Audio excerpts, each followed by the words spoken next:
Whether you're new to gaming or have been enjoying video games all your life, great gaming is not only about having fun and escaping the stresses of everyday life, but also being there to pick up our teammates, especially when they're down.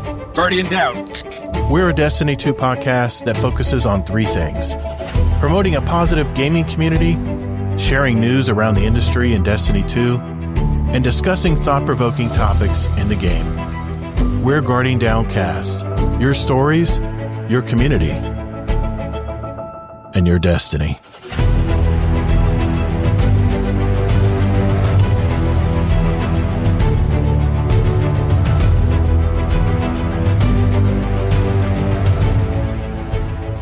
What's up, Guardian? Welcome to episode 325 of Guardian Downcast. I'm your host, Todd the Gator, and I'm a Day One Guardian who loves gaming and especially the Destiny franchise. We're the podcast that's all about your stories, your community, and your destiny.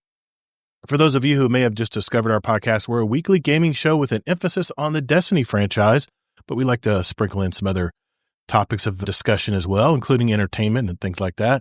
We also have roundtable episodes typically every month for a more diverse conversation. For those of you listening right now on the podcast platforms out there and want to check out our live shows, just go to Todd the Gator on YouTube and Twitch. And now for our Discord community, where you can listen in and actually see our faces just by clicking that RSVP button on our event tab that I put up every week, and it automatically lets you know when we go live. We also love to engage with our chat. So especially those of you in our YouTube chat, I can actually show your comments on screen, but I'm always looking at, I have a multi-chat window on. So if anybody has any questions or wants to give us some feedback on anything we're talking about tonight, feel free to do that. We actually encourage it. It actually makes a better show, I think. Anyway, we're typically live Thursday nights, 9 p.m. Eastern, a daylight time. I know that's not a good time for our UK members, so that's why we're doing a 2 o'clock show today, 2 p.m. Eastern, and doing it live on a Saturday, which is definitely different vibe, that's for sure. I have my co-host from the great state of Utah, Mr. Kingsley Mack, with us again. How's it going, Mike? Hey, glad to be here. And yeah, it's a different crew in the chat. However, we still have Mr. Reliable Zombie Pops, who seems to always be here. Every time. So, every time. Everyone. There's a lot of games, a lot of new games out this week, so I'm sure a lot of people are gaming and grinding it out. But it was your birthday, sir, last Wednesday, I believe? Yeah, it was Wednesday. I celebrated a lot, mostly on Thursday and Friday. Today, well, I'm kind of celebrating too. We're doing a raid tonight. I said with the wife, let's keep Saturday open for events because we're doing stuff Thursday, Friday, and then even tomorrow I might do some more stuff. But you know, it's been a fun time. I'll talk a little bit about some of the things I did in the catch-up area. Man. Well, happy belated birthday. If some of you didn't know, Mr. Kingsley Mack turned 39. He turned 39 again. There we go. Mm-hmm. This week we have a guest episode for October. And we're streaming on a Saturday afternoon because this member of our community is about 5 hours into the future in the UK. For most of our UK members, our typical show is on Thursdays at 9, which would put our live show at 2 a.m. for them. So we figured, why not have a live show for our European members this week? And what better way than to have a guest on our show from the fabulous United Kingdom? I've met this person in real life when I made the trip across the pond this last summer, and I must say, he is as charming at the GDC meetup as he is in our Discord chats. He has never been on the show before, and today we're going to hear more about him and his Destiny journey at a towering 6'8" tall. Please welcome our guest, Xoobie. How are you, sir? Yeah, I'm good, thank you. Did I get that right? I know. Yeah, we can roll with that. Okay, I know it's centimeters over there. I'm sorry, I don't. 6'8". Yeah. You felt like 6 foot. It's not centimeters. We pick and choose. What? No, I love it. I love that part. It's millimeters. I'm telling you, the guy towered over me. I'm like, hi, Xoobie. This is crazy, man. And yeah, look quite as big as Doc and Rolfie. Oh, Rolfie's tall too. Doc tall. I mean, all you guys were towering over me. I'm like, my God, man. I remember the first time I was going to go meet them, and I was saying to my girlfriend, like, I think I'll just be maybe the tallest person there. I'm looking forward to like seeing everyone. And then I got there, and the first person I saw was Doc, and he was just like, Doc babied me. Doc's the man. And then I was like, okay. And then Rolfie came along, and then I was I was dwarfed. So that's awesome, man. I just fabulous people. I mean, such great memories there. I mean, I celebrated my birthday over there. Best. It's pretty cool. Yeah, it was a pretty nice time. I still have all those videos. It was really neat. Well, like I said, we're gonna learn more about Mr. Xoob today. I actually know his first name too. I'll keep it between us. But I finally got his first name. I know he guessed for the longest time when he first joined our Discord long ago. But today we'll, of course, have our catch-up for our past week here. Then we're going to discover more about our friend Xoobie here. Then we'll put him through the paces of our long-time, fast-firing question and answer segment we call, the speed run. Next, we're going to go over any new information from this week in Destiny. As always, I'll try to keep it light. Kingsley will try to keep me on the rails, and I'll try to cover the highlights, or at least try to. So then it's time for our topic of the week. This is a topic that hits home for a lot of us that have played the Destiny game for years now, and I've maybe found it more difficult to engage with it today. So we'll see where that takes us later on in the show. And if, of course, there's any questions from our community, we'll be sure to answer those later in the show. So if you have a question in the chat today, you can do it two ways. Head over to our podcast channels, our podcast questions channel, and enter it.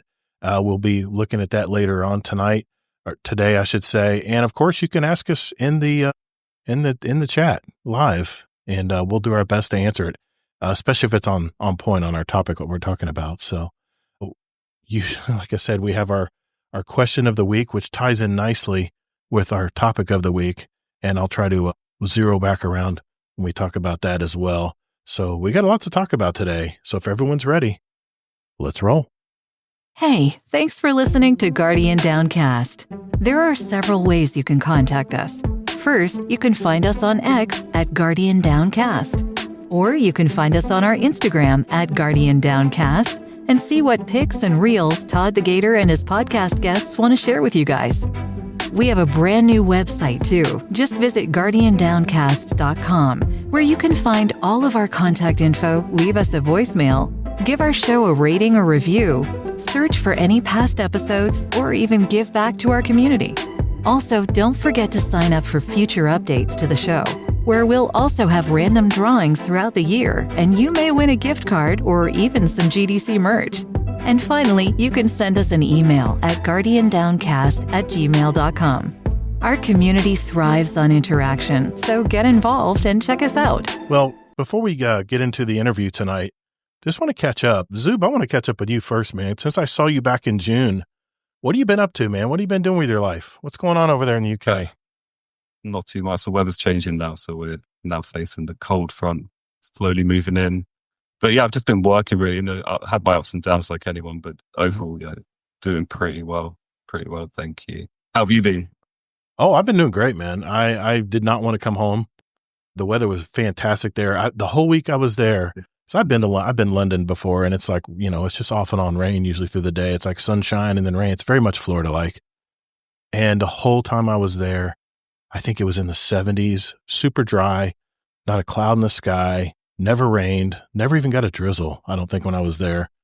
And it was just best time, man. Maybe I brought the Florida sunshine with me. I don't know, but I just had the greatest time there. Maybe. So yeah, ever since then, I've had a little bit of withdrawal because you guys are just so friendly over there. And I love that country. There's so much to see over there. And I just saw just a little bit of it.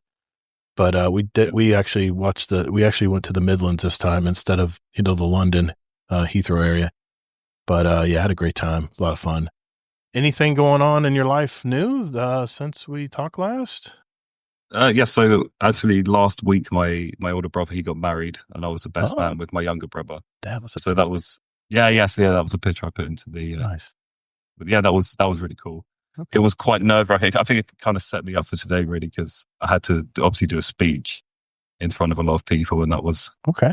So I think that I'm not normally quite good with. So it's like something that I've kind of decided to step myself up and like do something a bit braver. But yeah. I've actually been watching not really that it links to my brother's wedding, but I've been watching the Ed Gein season on Netflix. I don't know if you guys have seen anything to do with that. No, I haven't. The Monsters, the new season, to do with like the guy who was quote unquote the original serial killer. Oh, wow. Quite an interesting. Okay. Quite an interesting thing to watch, but it's quite dramatized, so it wasn't too in the books. Yeah. It sometimes makes it better, yeah. Your shows are a little bit ahead of us. By the time BBC America posts a lot of it's on Netflix. Oh, it's on Netflix. Well, there again, unless you have a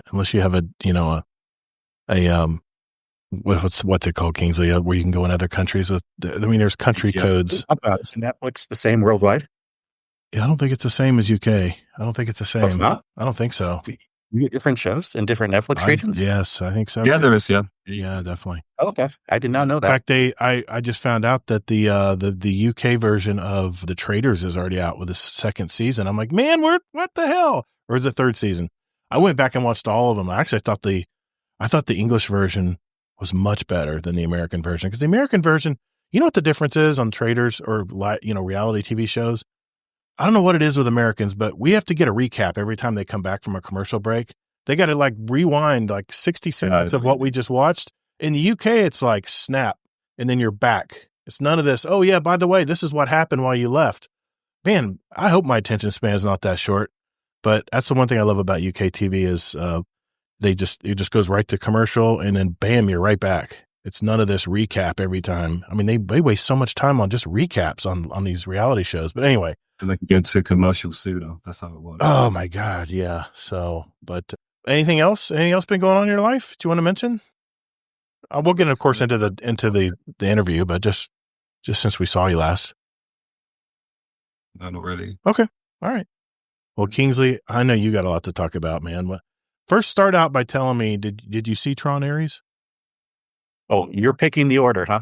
No, I'd love to tell you about Tron Ares. I'm chomping at the bit because I saw another movie last night instead of Tron, and I'm just curious if you liked it. Of course I saw it. I don't know why you wouldn't have put this on the priority list yourself, but I saw it. You know, when movies say they come out Friday, that really means Thursday, if you know how to run the system. And I saw it Thursday, 5:00 my time. They even had earlier showings, but I couldn't go earlier than that. I've been waiting 15 years for this because if you look, that was the last movie, Tron Legacy, 2010. We've gone through periods of false reboots. Remember, they were going to have one called Tron Ascension. That project got canceled. They totally canceled the Tron thing for a while. And then finally, a few years ago, they're like, we're bringing Tron back. I'm like, yes, don't cancel it this time. I mean, I've been watching Tron since I was a kid in the 80s. My dad introduced the original Tron movie to me, which won best sound design in if you go back and watch and yes, it's kind of cheesy tech in a way, but it won best sound effect design because even for the 80s, the sound effects that they did in it were amazing. They somehow like went above and beyond technology that was available in the 80s to make the sound effects in that movie. And then, of course, the 2010 version, oh my gosh, Daft Punk and everything in that movie was just perfect. So I really like this movie. Anyone who loves Tron will love this movie.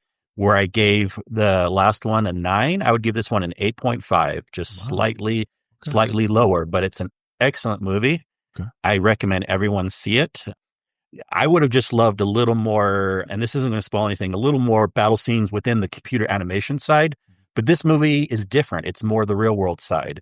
So it has a different tone because of that. And other than that, I'm not going to spoil anything, but do watch. There's a mid-credit scene. So stay for the credits. You don't have to stay for all of them. There's not an end credit scene.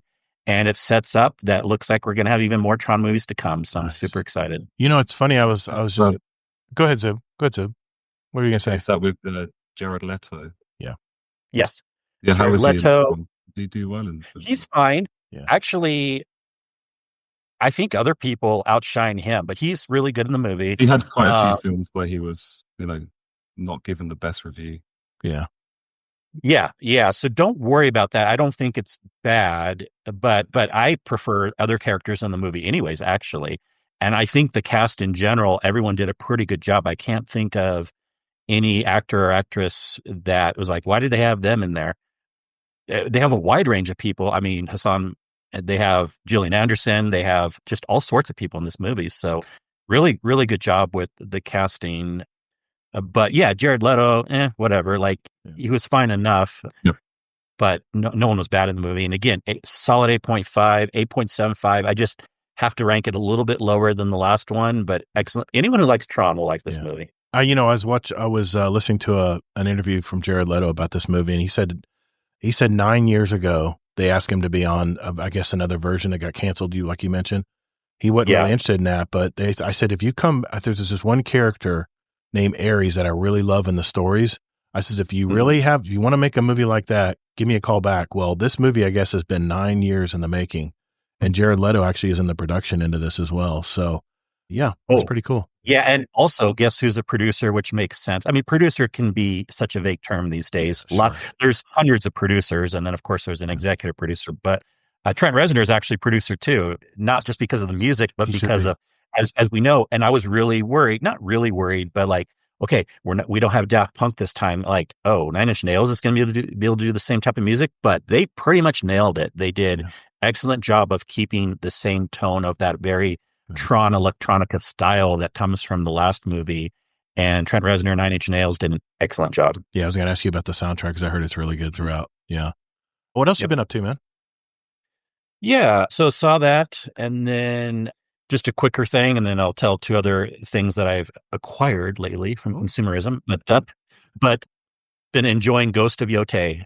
Excellent game. I might even say it's a titch better than Ghost of Tsushima, just because of quality of life things. So if anyone likes Ghost of Tsushima, definitely check out Ghost of Yotei. It's out now, and it's an amazing game. And I've just been really enjoying a lot in that right now. I mean, I go back and forth between games, but Ghost of Yotei is kind of like my main right now. I'm spending the most time in. Very nice. A couple of things that I got. My wife actually got gifted a really high-end keyboard from a friend, and she's like, I'm not going to use this. And first, when she gave it to me, I'm like, oh, geez, it's one of these super colorful RGB keyboards. Like, I don't want this shit on my desk because I like more of a clean, minimalistic approach. Right. But I finally plugged it in because I also changed up my monitor, and I'll tell more about that in a second. And this is a super high-end Razer Black Widow Pro. I looked it up. This is like a $200 keyboard. Like, I would have never bought this.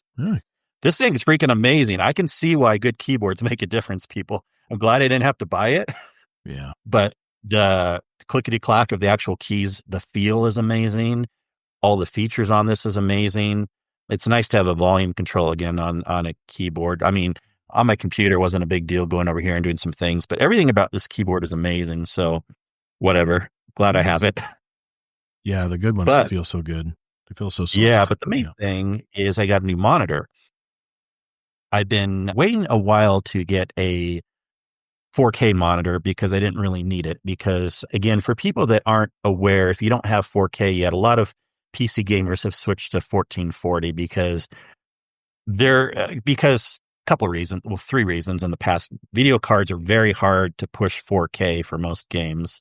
Unless you have the super highest end video card it's like $1,500 just for the video card alone, like the 4090s and the 5090s and stuff like that. The second reason is the monitors have been expensive. And the third reason is 1440 is very close to 4K. There's a huge jump from 1080 to 1440, but there's a very small jump from 1440 to 4K. Now, of course, for TVs, if all you had was a 1080 and then you went to 4K, you also notice that jump. They never made 1440 TVs. They only made computer monitors. Right. So I hadn't been in a rush, and I have a very unique situation where I wanted a monitor that would be good for gaming, but also good for just desktop use. My main driver is a MacBook Air that I use.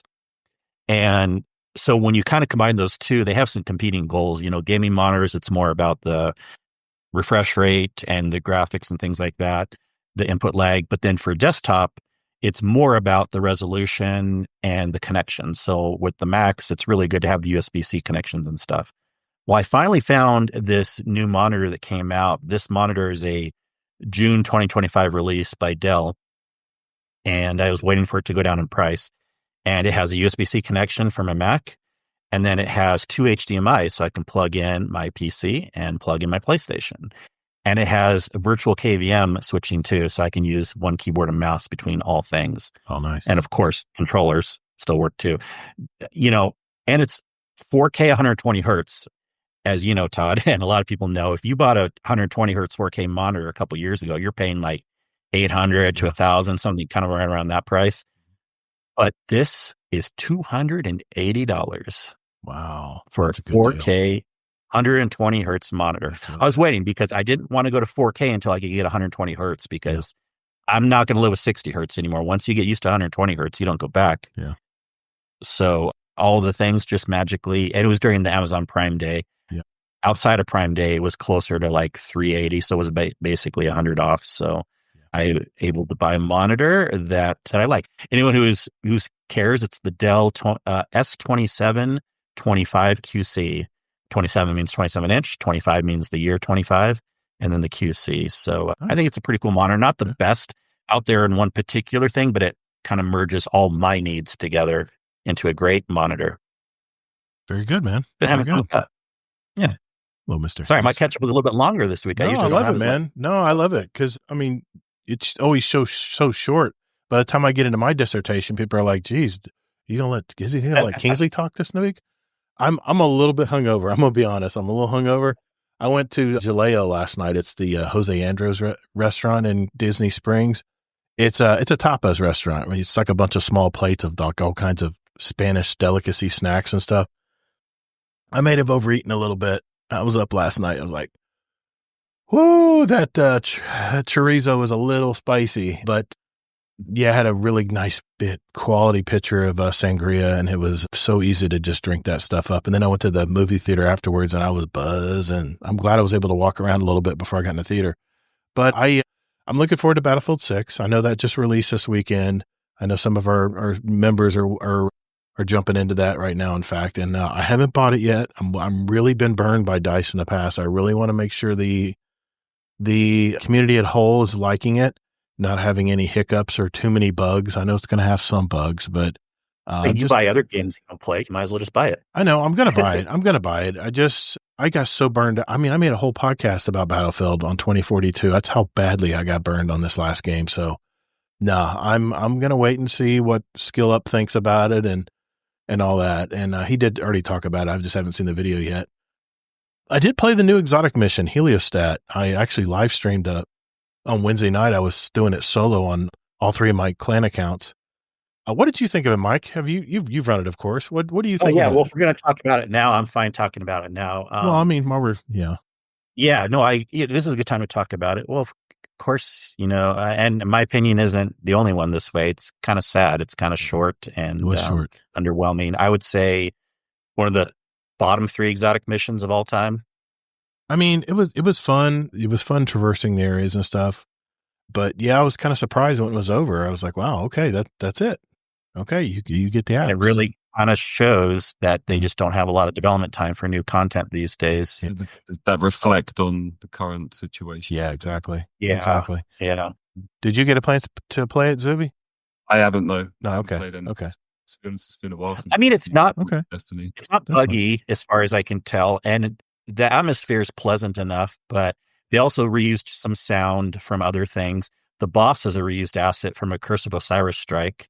It only has 2 main encounters, where most exotic missions have 3. So you can kind of see this is the best they could do right now. So we just take it for what it is. Yeah. But it is a little sad. It used to be like, okay, even though we don't have a lot of content, exotic missions coming out, yes, something really, really cool. Well, this is just okay. Yeah. It was fun. I mean, I had to do it for 3 clan accounts, so I was kind of glad it was short. I could run through them really quick. I did it one night. It wasn't that hard. Now, the intrinsic stuff, I haven't jumped into any of that yet. I know there's some other puzzle stuff, and I heard there's a hidden mission somewhere in there too. So I still got that to look into. But I participated in the Arms Week that was out this week about the shotguns, the shotgun mods. I'm engaging with it, but only when the missions suit what I'm playing for my weekly seasonal reward track. That's kind of my repeatable activity whenever I jump on. I get all the seasonal stuff done. The Bright Dust, the XP to my reward pass and all that. We did finally complete all 3 counters of the Desert Perpetual last weekend. And tonight, I think we're going to try to go for a completion, I think. Right, Kingsley? We're going to try to. No one's made up. We have some different ideas what we want to do, but everybody's kind of on the fence whether to do a boss CP and just get the boss done and zero back around or what. But we'll figure that out tonight. I wouldn't say what we're doing for sure because it could change. Yeah. Well, my wife and I did see 2 new movies this week using my AMC Stubs A-list membership, and no, I do not get paid for that. For those who keep asking me, the first one we saw on Tuesday night was the latest movie from Dwayne Johnson, The Smashing Machine. It was a story of Mark Kerr. He was one of the faces of the MMA in the early years, like 1997 to 2000, a long time ago. And it kind of talks about his struggles he went through as a low-paid fighter for what was called Pride Fighting Championships back then. It was mostly popular in Japan. We all know this, popularity spread to the United States, and fighters now make millions per fight. very life-changing money that Mark Kerr really never saw. What I really enjoyed about this movie, though, and was surprising to me, was this mountain of a man that you would think just explode in rage at any minute with all his frustrations, was actually a very disciplined fighter. And he was, for the most part, had a very good way of disciplining his aggression.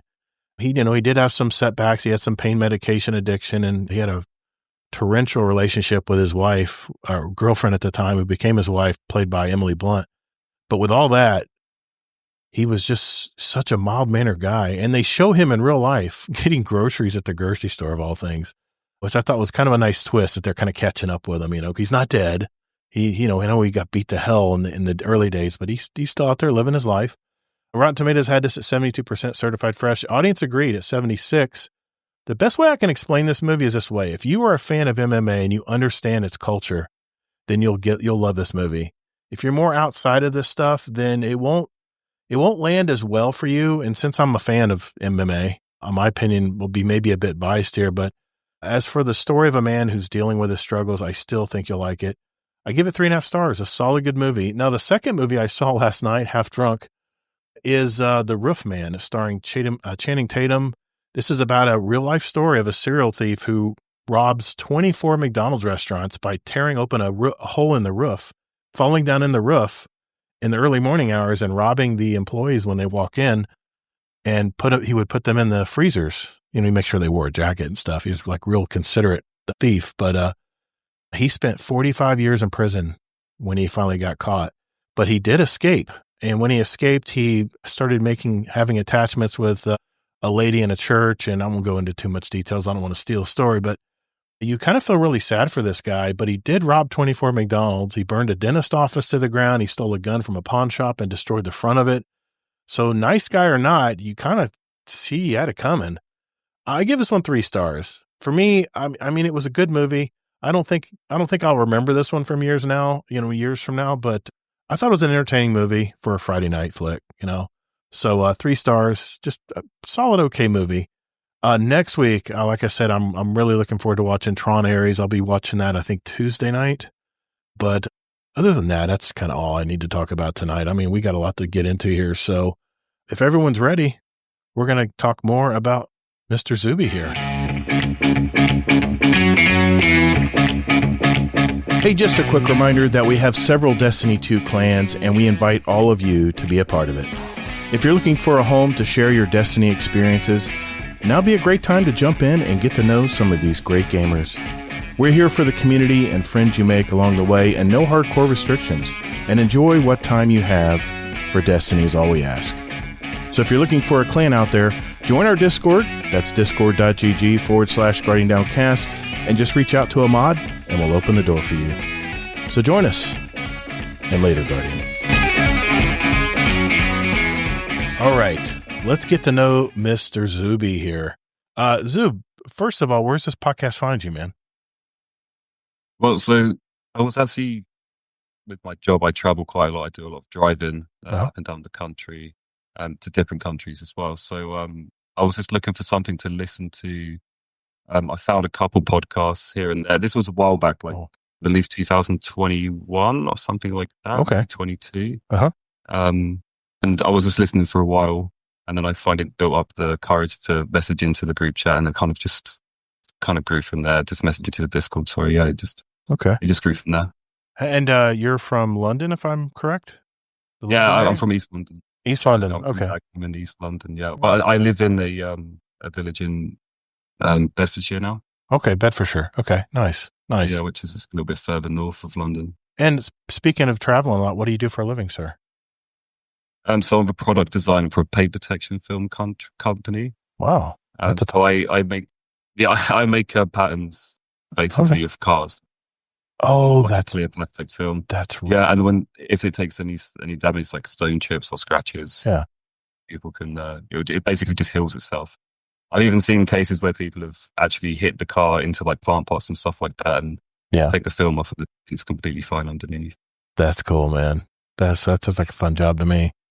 It's not too bad. I do a lot of traveling as well, which is cool. Very nice. To go to places all over the country. I was actually in San Antonio last year, and I'm going again in January. Okay. So I'll be over in America. Okay. Very nice, man. Very nice. How did you, or let me ask you this. What is your earliest moment in video games? When did you first get started or first start playing video games? So I was like always playing games really from, I believe, about 4 or 5 years old. Okay. My dad had a Sega Mega Drive. So I'd play Sonic on that most of the time. I think there was a FIFA game on there, if it was even called FIFA back then. Maybe it was called World Cup 96 or not World Cup 99, I think. But yeah, that's where I first started. But most of the time when I was a kid, I was playing Pokemon on the Game Boy. That was my go-to. Gotcha. Handheld gaming has always been like quite high up on my list of most enjoyable ways to play. And I had to look up Mega Drive because I guess that is Sega Saturn. Isn't it Saturn? No, it's Sega Genesis. It's the same thing as the Sega Genesis. And I guess North America had Sega Genesis while a lot of other places called it the Mega Drive. Oh, okay, cool. Right. That's right. Yeah, my parents would never buy me those systems. I just had to stick with Nintendo and be happy with it. Is it blowing the cartridges? I missed that. Sometimes I blow my PC. I tell you what, man. It brings back good times, though. I had a lot of fun playing on Nintendo. It's funny, they still have the same games today. It's not a dig. What is, how did you find Destiny, sir? When did you start Destiny? I played Destiny 1. Okay. Destiny, I guess. From the day of launch, I actually remember getting the bus to Asda. You guys don't have Asda. It's actually owned by Walmart, but that's where I went to buy it. And I played since then, but I only really scratched the surface of Destiny and Destiny 1. I didn't really have anyone to play with. I just played through like the main campaign.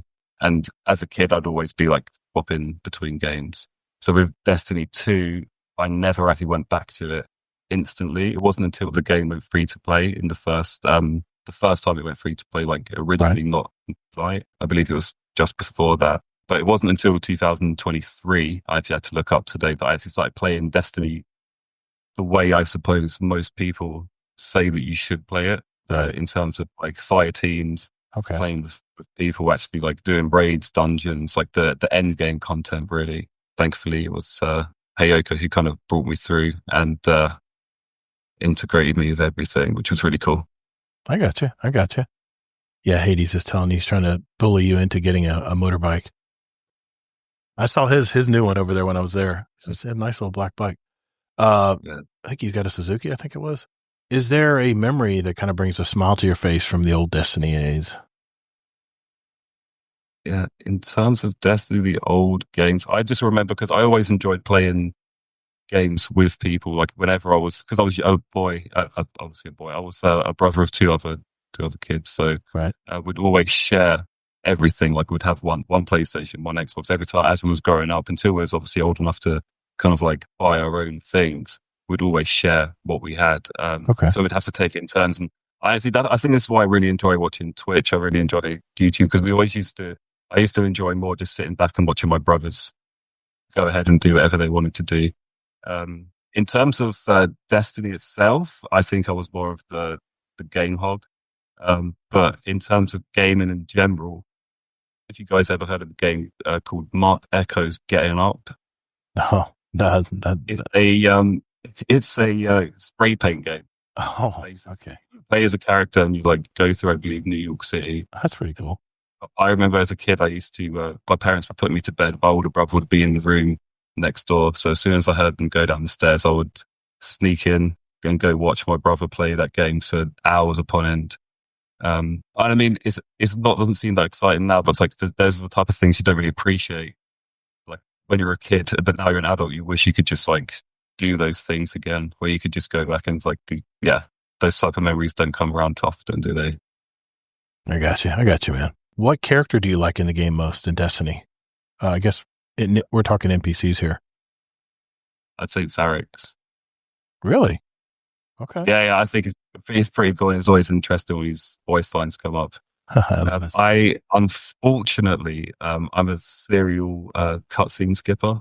Oh, I'm sorry, I can't help it. It's all right. You play your way. The story doesn't make any sense to me anyway, so I just skip away. I got you. I just like shooting stuff. But every time Varric says something to say, I'm always drawn in.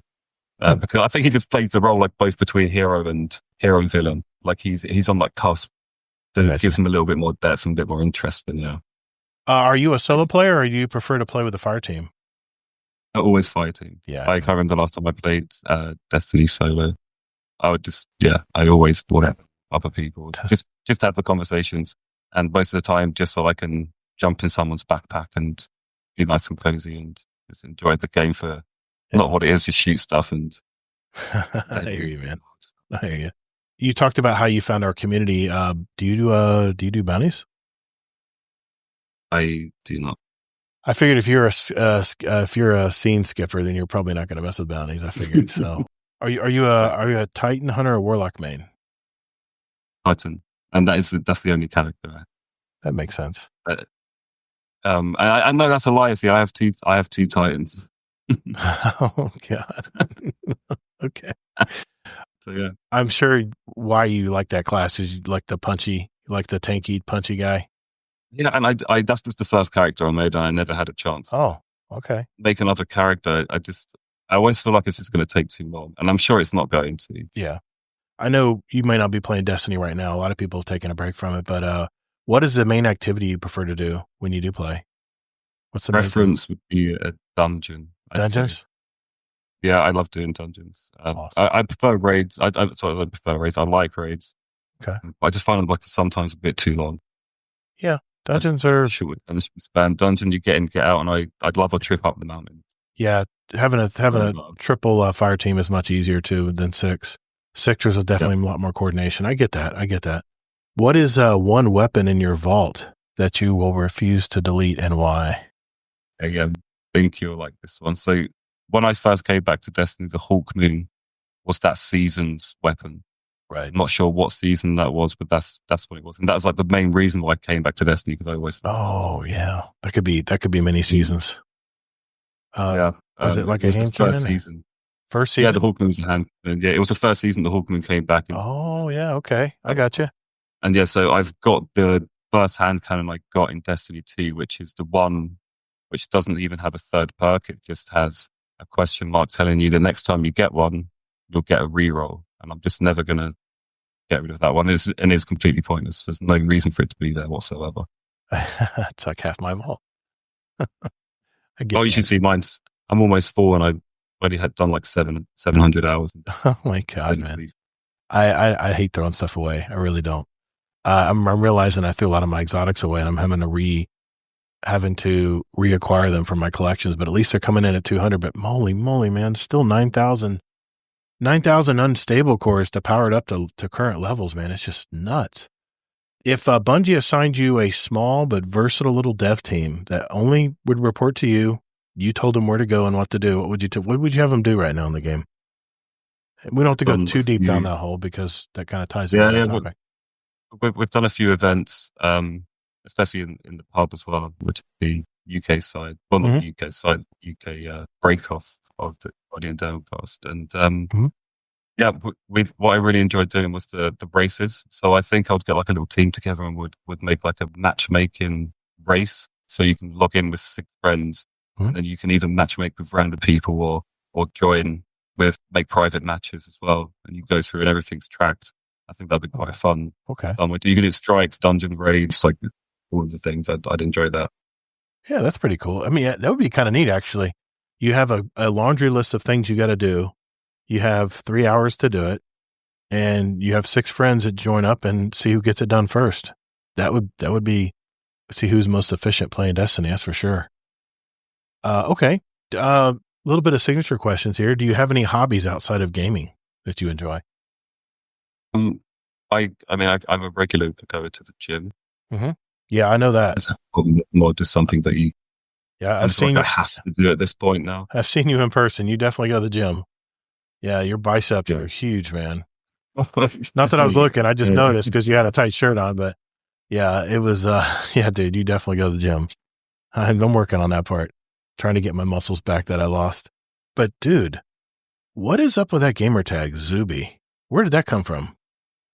Actually, to be honest, it's a term that me and my friends used to use and would have a spicy cigarette.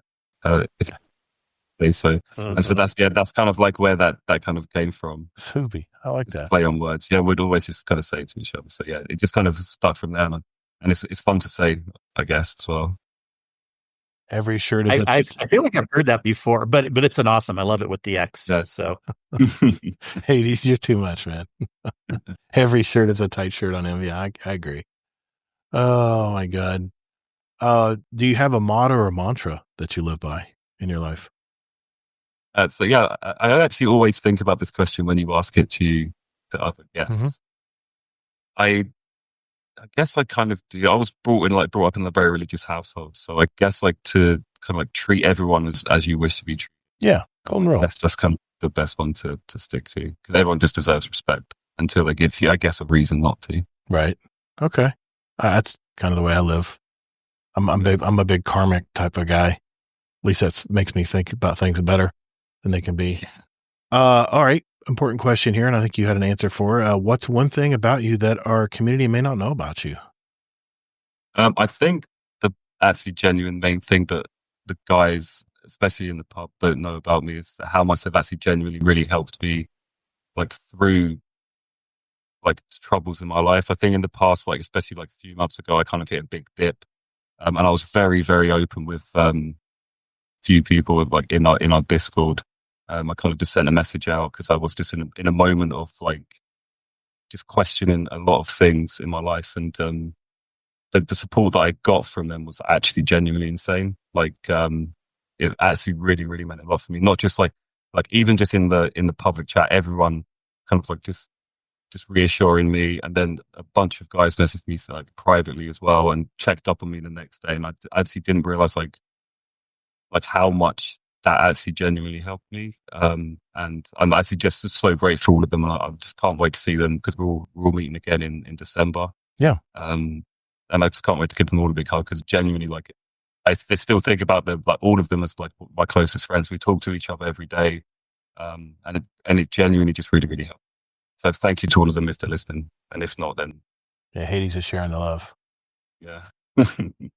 Nice. I love that. It's awesome to hear that story. I've heard other stories similar-ish and other Discords and stuff. And it's so good in a way, we all know the bad that can come from social media or things online or whatever, but we also need resources. And there's so many good things that can come to when you can have a community that you can talk with in a way that you might not have been able to as easily talk with unless you added everyone to a group chat on your phone. Discord can be really good at times. And I love when people can just help out and empathize with others. So it's awesome hearing that story, Xoobie.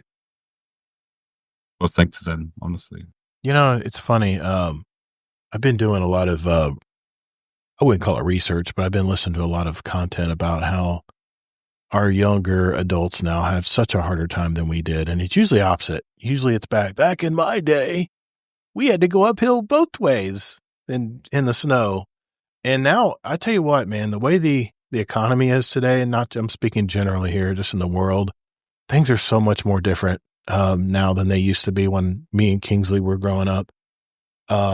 It's just so. I'm about 10 younger than you. Yeah, I know. We don't have to mention that. Yeah, I think things are just broken now, and there's just too many loopholes for people to kind of get away with stuff, and the rich are just getting richer. Yeah, I know exactly what you mean. I mean, my son and daughter are out of the house now, and man, my son has his first son and my first grandson, and man, he just works his tail off, and it's just so rough. And I don't know, maybe I forget about those times when you're raising a kid and you're going through a lot of issues like that. But I mean, just for a young adult that graduates from high school, from college these days, is just loaded with debt.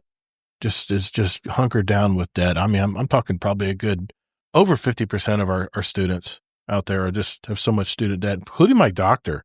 I was talking to my doctor the other day, and he's maybe in his late 30s, I guess. And I was just made a comment like, something about money. And he goes, "Oh yeah, I'm still paying off my student debt for my career as being a doctor." And I'm like, man, why on earth is that such a problem? But I mean, I was fortunate enough where I actually took short-term loans and I paid my way through college. And I'll be honest, my parents helped me out at first too, but it is just so much more difficult for kids these days. And I can understand we didn't have, Kingsley probably had a little bit of it, but I really didn't have social media. I didn't have all this stuff that our eyeballs were glued to all the time.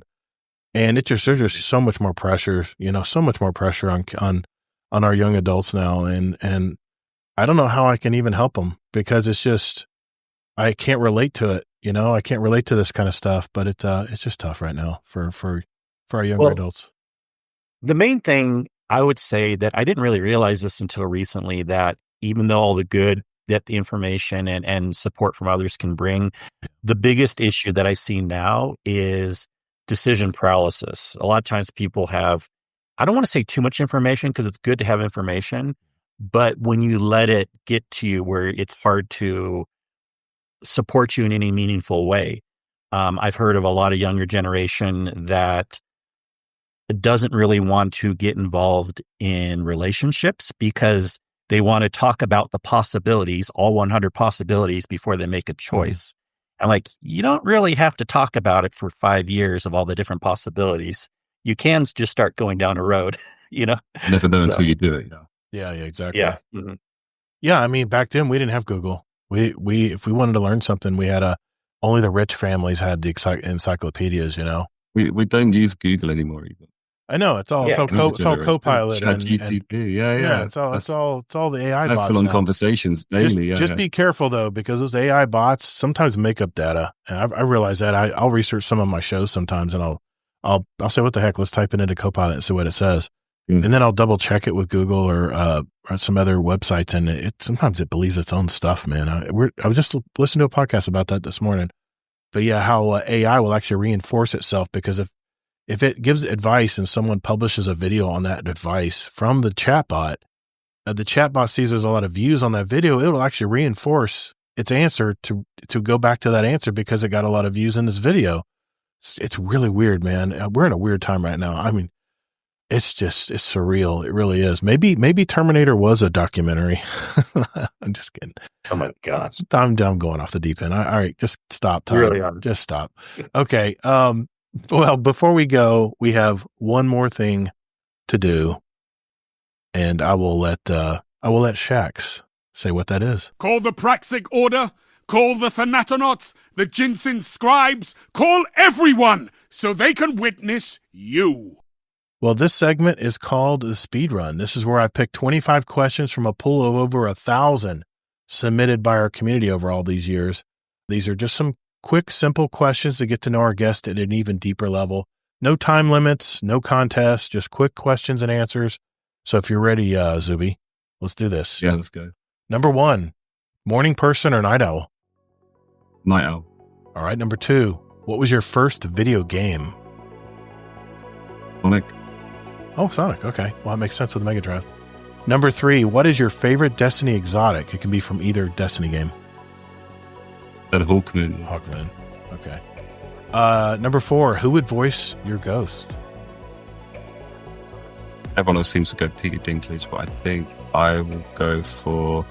We'll run it back to maybe Bob Marley or something. Oh, that sounds good. I like that. Yeah. Peter Dinklage was in that Roofman movie, by the way. That was pretty good. Pretty common. Okay. Yeah, it's pretty good. I haven't lost count. Number 5, Void, Solar, Arc, Stasis, or Strand? Solar. Solar, okay. Number 6, Pulse, Hand Cannon, Scout, or Auto Rifle? And Cannon. Okay. Number 7, if you could live anywhere in the world, where would it be? Japan. Oh, good choice. Japan. If you can find an apartment. Number 8, what was your first music album? First. Well, it was Green Day. It was American Idiot. Oh, American Idiot. Okay. American Idiot, yes. No, too young for that. Number 9, what's the worst job you've ever had? Oh, I was a cleaner at the gym, and I had to clean the men's toilets, and worst. Changing rooms. Yeah, that was. That might be nominated as one of the worst jobs. That'd be worst jobs because guys are just pigs, man. I'm sorry, they are. I've been in them rooms, man. I'm like, what on earth, guys? Take a freaking shower. Okay, number 10. What's the latest you've been up gaming? All night, I think. Yeah, 24 hours? maybe until I've been like all the way through before. I can't do that. Wow. It was a while ago. Don't worry. Okay. Number 11. Are you stealth or are you a guns blazing type person? I'd say stealth. Okay. Number 12. Fine. It's definitely guns blazing if you ask anyone who I've played. I was gonna say, if you're a Titan, hey, I'm a stealth Titan sometimes. I'm not the person to ruin the encounter just because I just want to run in and Jump get in? started. Yeah, we've not decided anything yet, but I'm there to the course.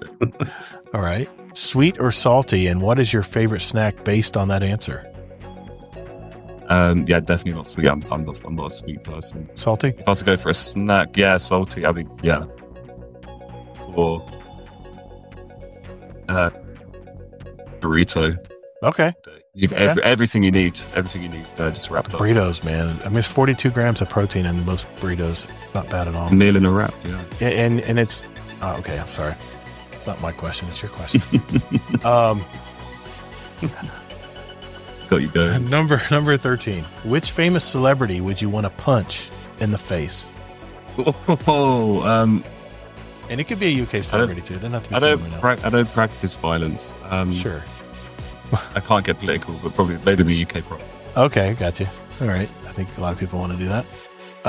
To some politicians. Okay, number 14. What is your favorite Destiny planet and why? Earth? Earth? Okay. Yeah, I like how they recreated it. I always enjoy games where it's like a derelict Earth, or they've done some kind of change to Earth, either future or past. It's always interesting to see someone's concept of that. It's more believable too, since we live here. You know, Yep. it seems more feasible. That's why I like that too. Okay, number 15. What symbol would you put on your flag on your personal island? What a question. This is a deep dive. We're gonna get to the crux of your personality here now. Yeah, I don't know. I think maybe a Pokemon. Okay. That'd be cool. We could go for fun. Oh, okay. Yeah. I like that. Yeah, okay. cool. I got that. Okay. Number, I think it was number 16. If you could take any one famous person to dinner, who would it be? You. Oh, okay. Yeah, I'd take you out. We could go get some burritos as well. Hell yeah, dude. Seem quite into that. Tacos and burritos all day long. I could have it every day for dinner. And I doubt I'm famous, but I appreciate that compliment. Hey, congrats for saying that, though. No one said that yet. No one has. You're the first. Thanks, Kingsley, for reminding me of that. He likes to put me right back in my place. I think it's different. It is and different I like for it. everybody. It's different for everybody, yeah. Describe yourself in one word. Relax. I like it. Okay. Number 18th. Have you ever had a nickname? Xoobie? I guess I get called that all the time. Yeah, that's the That's your first nickname? nickname I've got. Okay. Yeah, because everyone obviously calls me that because everything else is a mystery. Okay. All right. Okay. Can you drive a stick shift? Yeah. I think everyone who lives in the UK has to drive a stick shift because they have a ton of stick shift. Yeah, you normally learn to drive manual. And then but a lot of people now are starting to move to automatics because it's just easier. Only reason I got an automatic when I was there is because I was afraid I would jam it into fifth gear. Oh yeah. Being left-handed, I'm used to my right hand. I'd have to do it left-handed, and I'm already keeping an eye on the road. I don't need more confusion in the car. Yeah. Every time I go across to Europe highways, if I rent a car, I'm always getting. Every day in the UK was Mario Kart for me. It was literally, okay, are we going to make it home in one piece today? Let's roll the dice and see what's going to happen. Okay.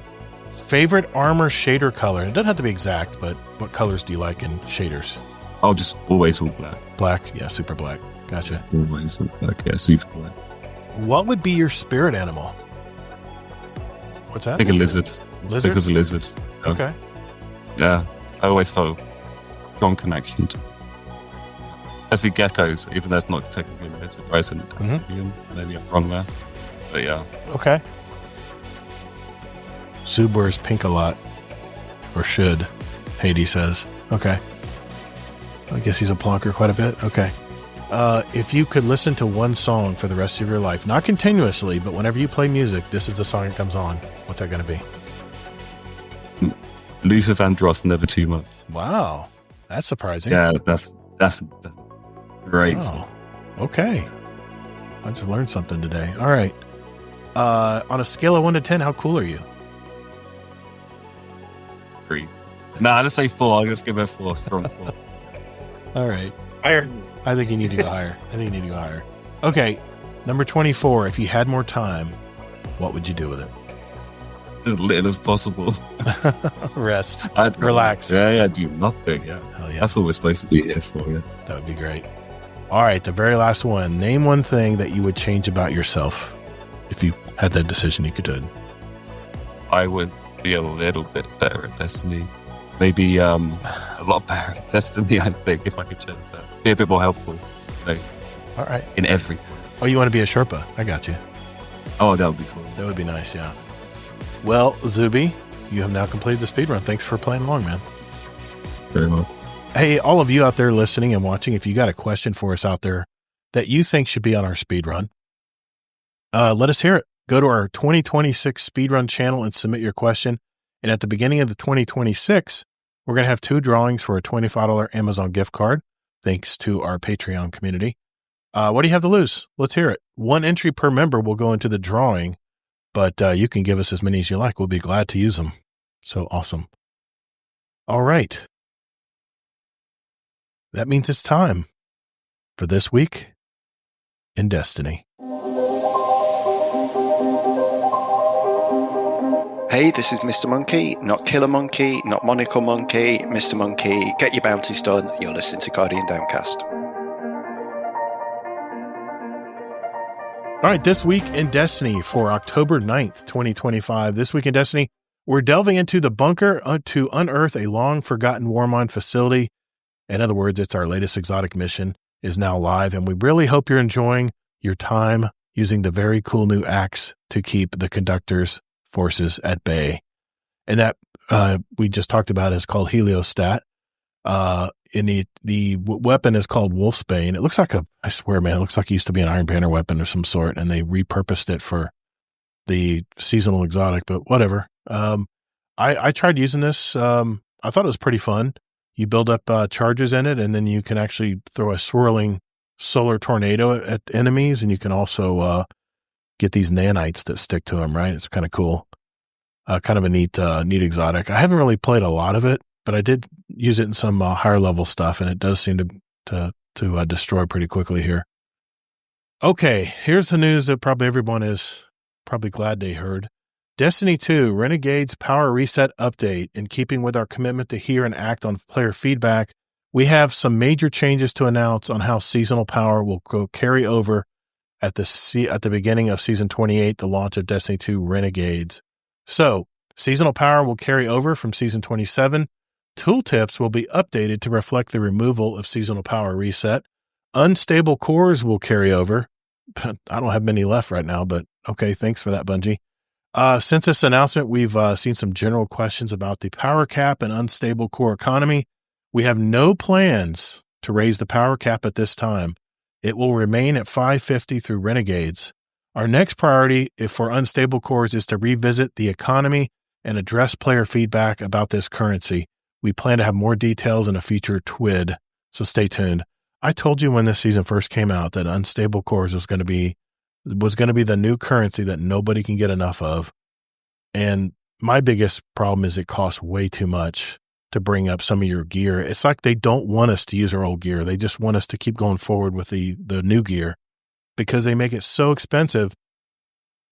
Like if you grab an exotic and it comes out at 200 out of the collections tab, if it's going to cost 9,171 unstable cores to get it to 416 or 425 or whatever it is, my God, man, at least be able to let us be able to pull it out of collections at power level. Because I had to dismantle all kinds of stuff in order to get the currency just to be able to power up an exotic weapon I wanted to use for a new build I made. But, damn, man, it's nuts. So they're revisiting that. So we'll hear something soon as far as what they're going to do on that. Portal progression changes and Oh, yeah. At this point, I figured that's what yeah. you were about. I think we may be coming with the concern of not raising the power cap. I know at first glance, a lot of people are like, oh, that sounds like good news, but be careful, people. Try to think about this in the long run. Mm-hmm. So if we're not having any power raise all the way through summer 2026, that's what this means, by the way. Right. And then we'll hear if there's more news then. That kind of gets rid of one of the things that people were doing in the game. I mean, I know it was in a bad spot, but to totally remove it altogether. And, I'm kind of thinking like Bungie kind of just had to do this because there's no winning with limited staff. And they tried this, they tried that, they tried this, they tried that. Yeah. They just have to abort and like remove the power grind altogether, which is kind of sad in theory. I don't personally care because I don't power grind, but I'm trying to think of what other people might think. And I could see some concerns 4 months from now, people saying, why did we get rid of the power grind? What are we going to do now? Any thoughts on that possibility? No, absolutely. I've been listening to a lot of people who are already at 550 or 500 that are saying, so basically I'm going to get tier 5 loot from the get-go. It's not going to take long. I'm going to have everything I ever need, and then I'm going to be done. I'm happy because I'm only at 425, I think. So I got a ways to go yet. So I'm not in any hurry now to get my power, get my power levels up. My goal is to get to 470 because supposedly once you hit 470, that's when you get a lot more chances at tier 5 gear. And of course, everybody wants tier 5 gear. It's the highest, it's the highest stat number on your armor. You get a lot of different varieties of perks that you can choose from on the fly on your tier 5 weapons. It has a special camouflage to it too, which people like that too. I'm kind of lukewarm to it, to be honest. But yeah, I mean, for the people who really grind it out to get their power level up, I feel bad for because, I mean, good and bad. Yeah, they're going to be able to just walk in and overpower themselves into these activities in Renegades, wherever that may take us. But the bad thing about that is they're going to get everything like all at once. And I have a feeling they're going to run out of stuff to do pretty quick. I mean, do you agree with that, Kingsley, or am I off track here? Well, that's what I was saying. I'm curious what Xoobie thinks too, but like it's probably just a smaller, unique group of people. Like I'm thinking like the JD Kents or the people that like even use somewhat that power grind is a fun thing to do just in and of itself. Mm-hmm. But there's enough people like that since we have a smaller population these days that I'm worried if it's just one more, because we know they can't bring the content unless something changes with more studio. So if they're removing power grind, it's one small thing that's gone. And I just wonder and worry if it's a bad choice. I think all they needed to do was just change it so that we've had this discussion. You have the two ways to get the weapons. You have the power grind or you have the hard activities. But the way they did the part, you want both options. You don't want just one option, but to remove it all together. Again, I think at first glance, most people are kind of happy about this, but I'm worried. Me, I like to look at the big picture. Xoobie, did you have any thoughts on it, or do you care about power grind? Well, yeah, I'm not personally one to power grind just because I know when I jump on, I'm just going to get dragged up anyway. Yeah. So I don't understand what the problem is with just allowing the people who do enjoy the power grind. Why can't you just do a weekly power cap after every update? Just increase the power that you can do it, and then whoever wants to grind, they can grind. Mm-hmm. If they can get as high as they like, it doesn't make any difference because whoever you play with, you're going to be either capped at a certain activity or you're going to everyone else is going to be jumped up to your level anyway. Yep. So I don't understand what the problem is. Yeah, you're within 10, I think, of the highest player on your team. Yeah, exactly. Yeah, for doing, I mean, that's a good change that Bungie made, being able to play with your friends and not have to worry about what power level they're at, that alienated a lot of people who didn't have this much time to play. It's a great change they did, but yeah. I mean, other than, for me, the only reason I really want to power grind is I wanted the tier 5 loot. Even the tier 4 loot is really good. I get a lot of tier 4 loot right now at 420 something. And that's your main reason, but you told me before you like just seeing the number get bigger. Of course, I like seeing the power number go up, but it's a kind of thing where I'm really getting into build crafting now as I'm starting to research more builds out. And the recent change they made to the grenade stat for warlocks, it is bananas right now. Your turrets, all your buddies that you use, all count toward grenade damage. So if you're trying to regenerate grenades, I heard the Axiom Bolt right now is like meta in PvE. That's unheard of. I used to use it to chase people out in Crucible that were hiding behind corners, but it's kind of nuts right now. But I have a feeling they're going to have to throw something in here. They have to throw the high level people a bone here with something. Maybe they'll put some kind of barrier here or something they have to get through. Maybe they have to unlock a certain amount of things before it counts or something. I don't know. I'm curious to see what they say as we get closer to December, but that's a long time away. But as of right now, no power above 550 all the way through at least June 2026. That would be the minimum. The next update would be coming. Well, we're going to get into that on our topic, so I'll just back off and not go down any further than the rabbit hole on that, because I think that's going to tie into our topic this week. So let me just continue to get through here. We talked about that. The portal progression changes in update 9.151. This is mostly this is repeatable. Right? Yeah, this is repeatable. Yep. They did have a bug where it actually reverted back to the changes, the bad changes. And apparently most of that's been fixed now, but it has, yeah. Normal difficulty would be 0 all the way up to -30 delta for ultimate, which -30 is doable. -50 is hell. It is hell. I mean, everything's bullet sponges, even your minor ads, and it's just not fun. They talk about the shotgun mods as the unstable shells, illegal trigger, and aftershock. That will be pretty much over with by the time our podcast comes out on Monday. But if you're playing this weekend, jump in there and get those mods. The only thing I can say there is I'm not really motivated to get these mods. 1, because I'm not a shotgun user, but 2, they're only good for the week and then they go away. So being that they're not seasonal mods, or if they were mods that I unlocked and I can use the rest of this season, I would jump in there and get that stuff knocked out. But it's just for the weekend. It's just like, wow, this have some wacky fun in Destiny, like with the heavy metal, like the wacky games. Not interested. I'm just not interested in those games. I'm more of not a serious player, but I'm all about investment in the games and what I'm going to build, my arsenal. Trials has the Auric Disabler as who those are playing Trials right now. It's supposedly a really good weapon. It's one of the newer weapons in Trials. Bungie is gearing up for TwitchCon. It's that time of year. We're bringing something special to those attending. If you attend, track down the Bungie Foundation team at the convention to make an in-person donation. Earn the exclusive big heart emblem available only at TwitchCon. It's a nice emblem too. Not a big purple fan, but it's really nice.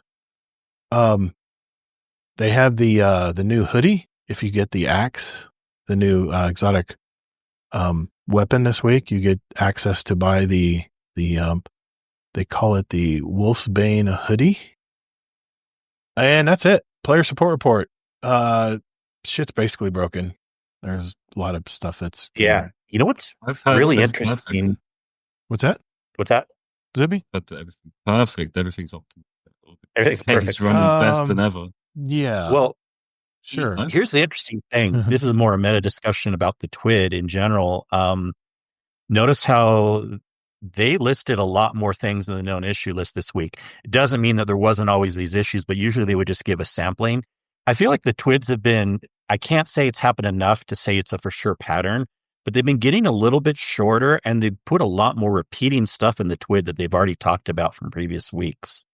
And so I feel like they had to use the space with the known issues list to make that area bigger this week, just so the TWID wouldn't be super short this week. Again, I can't say it's a pattern unless it happens a few more times, but it does seem like the TWIDs are going a little downhill on information. Yep. TWID over, folks. You now are free to go back and play, maybe gather your fire team together for another run of Helostat, or go crazy with those limited time shotgun mods, or test how powerful Wolfsbane can be. Maybe you can give it a go on the epic version of the Desert Perpetual. One thing we know is for real, you can't deny a weapon its purpose, so wreak havoc against the Vex collective consciousness with it. It has to be the way. Destiny 2 community team. Thank you, Destiny 2 community team, for touching base with us every week. But now we have our topic of the week, and that is coming up next.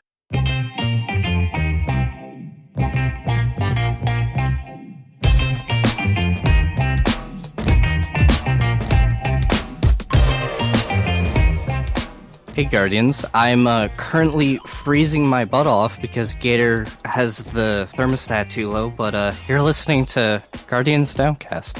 You're listening to what? You heard me. No, it's Guardian Downcast. Do I have to be jealous I again? know. I'm over this. Cut.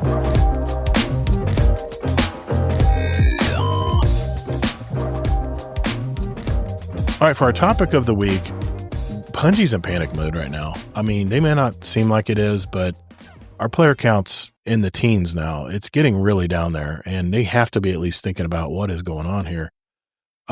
So I wanted to, since Xoobie was here and he had some input on this as well, I wanted to go around the horn here and just kind of get some feedback on what can they do now to turn this boat around? Because obviously they've made some missteps. They don't have the staff that they used to have. So, content is not as abundant as we're used to seeing in the game, in the Destiny game. And actually this was our question of the week for, this week for our show. And the question I asked our community was, it's an emergency for the Bungie studios and they're panicking, and their immediate goal is to bring back the player base, or at least a good portion of it, before Renegades launches in December. So they bring you into their studio, sit you down in front of the Destiny 2 department heads, and ask you what they can do to reach that goal. What do you tell them? Well, we did have some responses here. Tajo says, assuming they don't need any development time, then reprise all the old raid and dungeon content. Give Pinnacle Ops at least 1 or 2 matchmaking options, especially when the onslaughts move there. Remove the level grind and make loot difficulty based again. Bring back GMs, remove featured gear completely, open up prismatics to everything. On a selfish ask, then please remove champions from most activities and give us more freedom to build craft. Even after all of that, though, most people likely wouldn't stick around long. I hope they are starting or already talking about Destiny 3.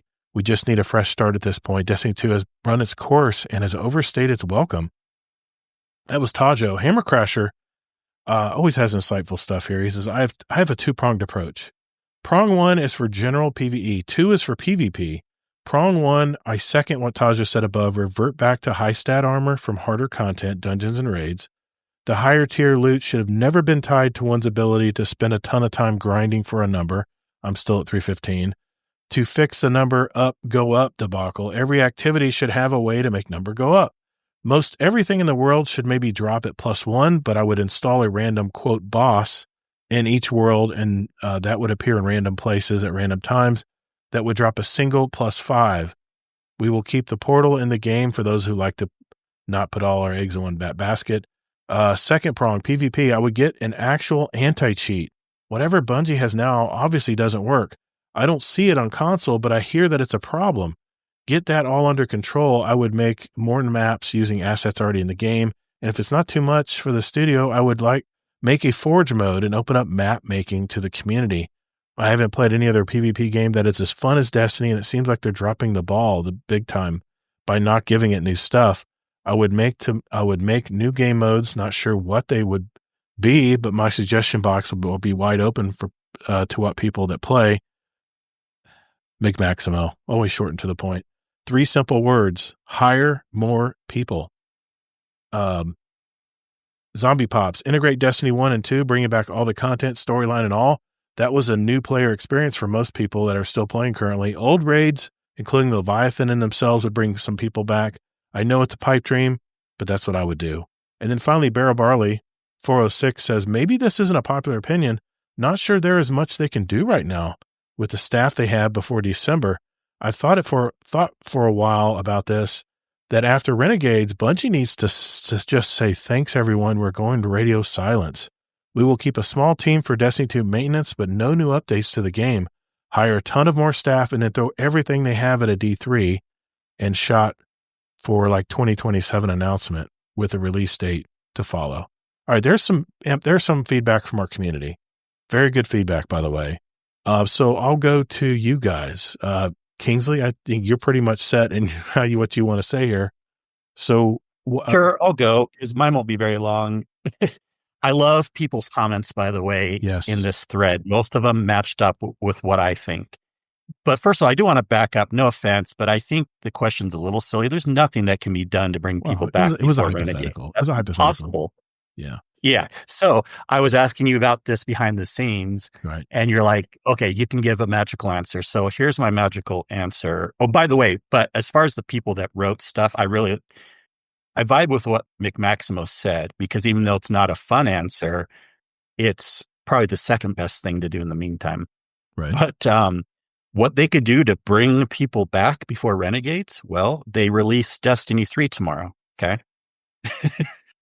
Now you're probably like, why are you saying that? But look, you said it could be magic. No. What do they call it? Like a phantom drop or something, like they did with what was that one game? Apex Legends. There's more to this before everyone's shaking their head. But again, I'm going with the magical answer since you said it can be magical.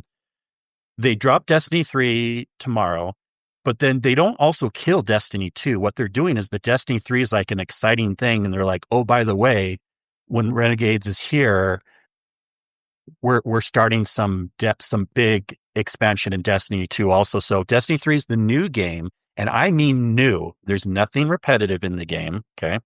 But Destiny 2 is still around, and we're having now, regardless of the subscription things, I know people don't have to pay money, but we're making a full subscription level thing with Destiny 2. So that's my magical answer. Okay. Now, what they really could do before to bring people back, I don't think they can do anything to bring people back before Renegades.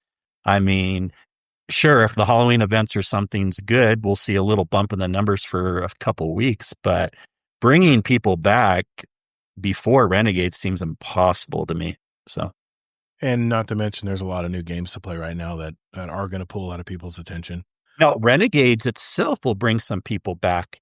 And my prediction on that is it'll be the same amount or a little bit less than Edge of Fate. Diminishing returns. But it's not going to be any magical. It'll probably be 100,000 or less. Right. But we're always seeing the graph go down unless we can have some big change. I took that bet last time. I'm not taking it again. As far as what numbers they'll get on the new DLC, because I lost big time last time. Yeah. But you guys can ignore my thing. That's just some magical thing that I would love. I would love for Destiny 3. I would love for Destiny 2 to stay also, just like how Destiny 1 has stayed with us. So that's my magical answer. Okay. Xoobie, you're up. What do you think, man? What? I mean, you're kind of outside looking in here because you've been kind of taking they're trying to get back. Yeah. Yeah, you've been kind of taking a break from Destiny, and now you're outside looking in and trying to figure out what is going on right now, right? So I mean, as Kingsley said, that I think it is going to be a tall ask. Sorry to get. Well, I think everything we mentioned today is going to be a tall ask, to be honest.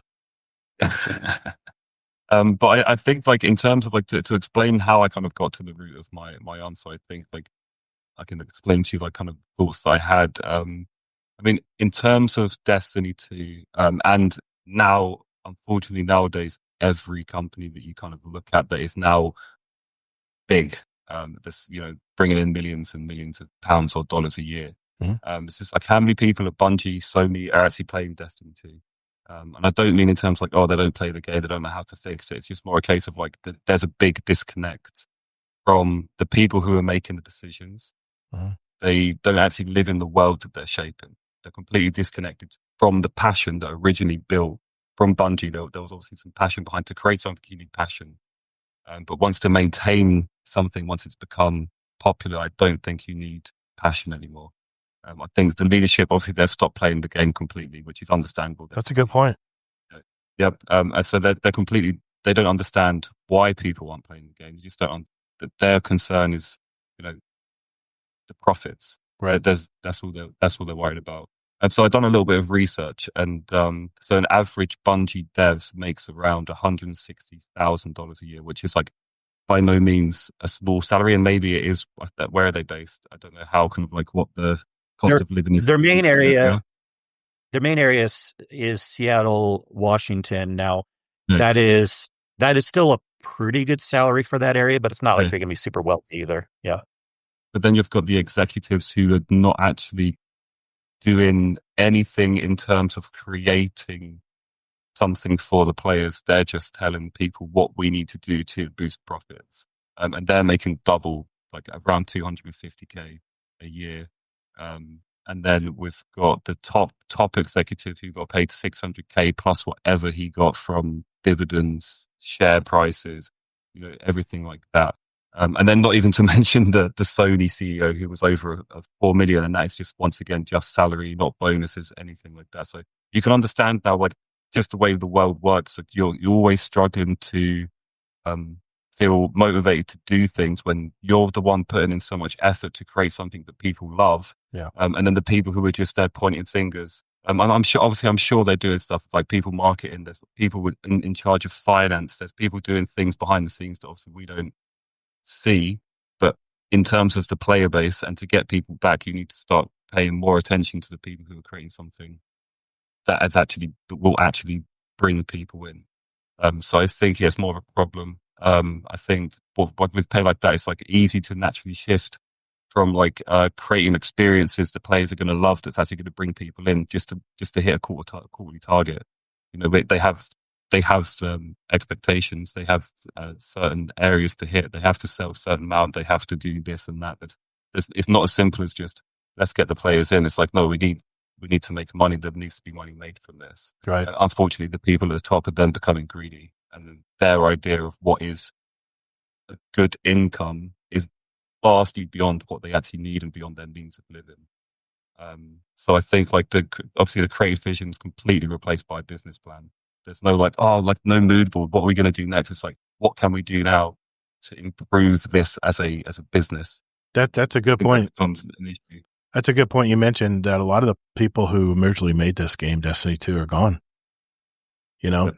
There's so many new people that have been flushed into the studio that, yeah, you might be right. Maybe the same passion back in 2017 is not there anymore, and it is based on meeting those deadlines or those certain Definitely monetary goals that they need to reach via Sony. Sony probably imposing that kind of stuff. That makes perfect sense. Well, I can imagine, yeah. Sorry, go ahead.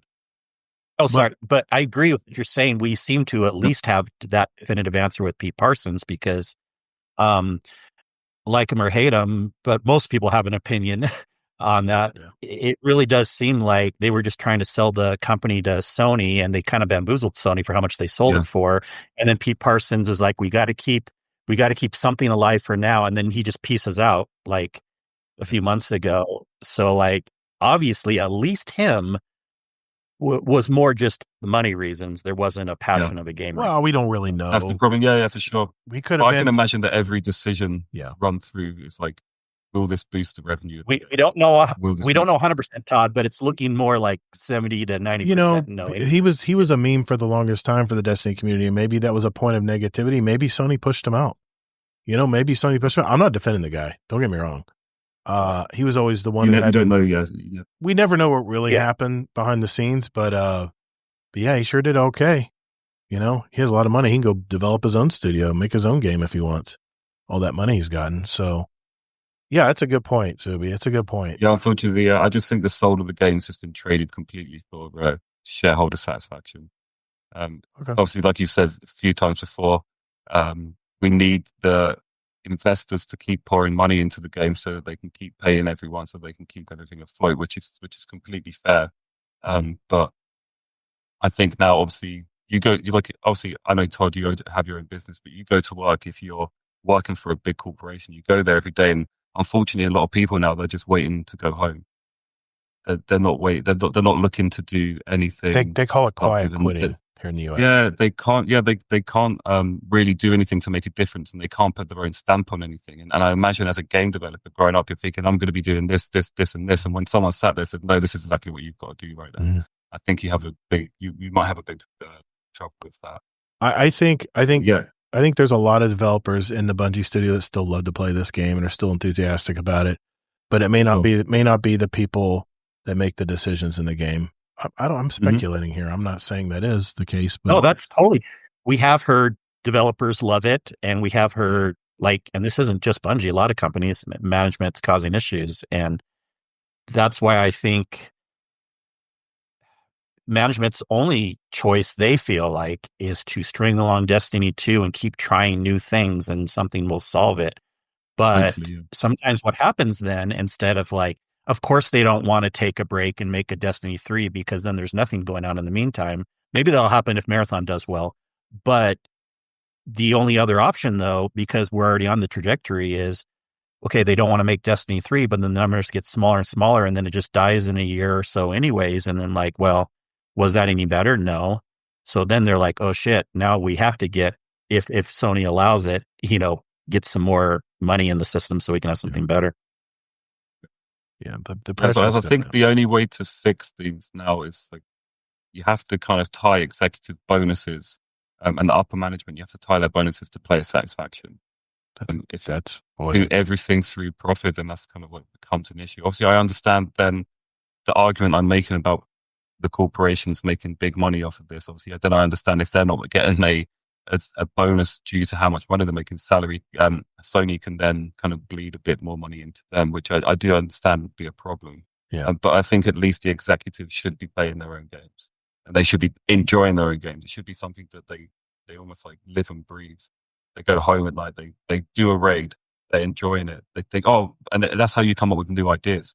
If you're completely avoiding, leaving work and forgetting about Destiny, then you're not creating these new ideas that you could. That's a good point, man. You're actually enjoying the game. I mean, that's a good point. I'm sure Claire Obscura, I'm sure those 33 developers played their game and they love their game. I mean, it shows, the love in that game really shows. And let's keep in mind, it's not an 11-year-old game too. It's a brand new game. It's the newest, hottest thing out now. But yeah, the question is, how do you keep an 11-year-old game still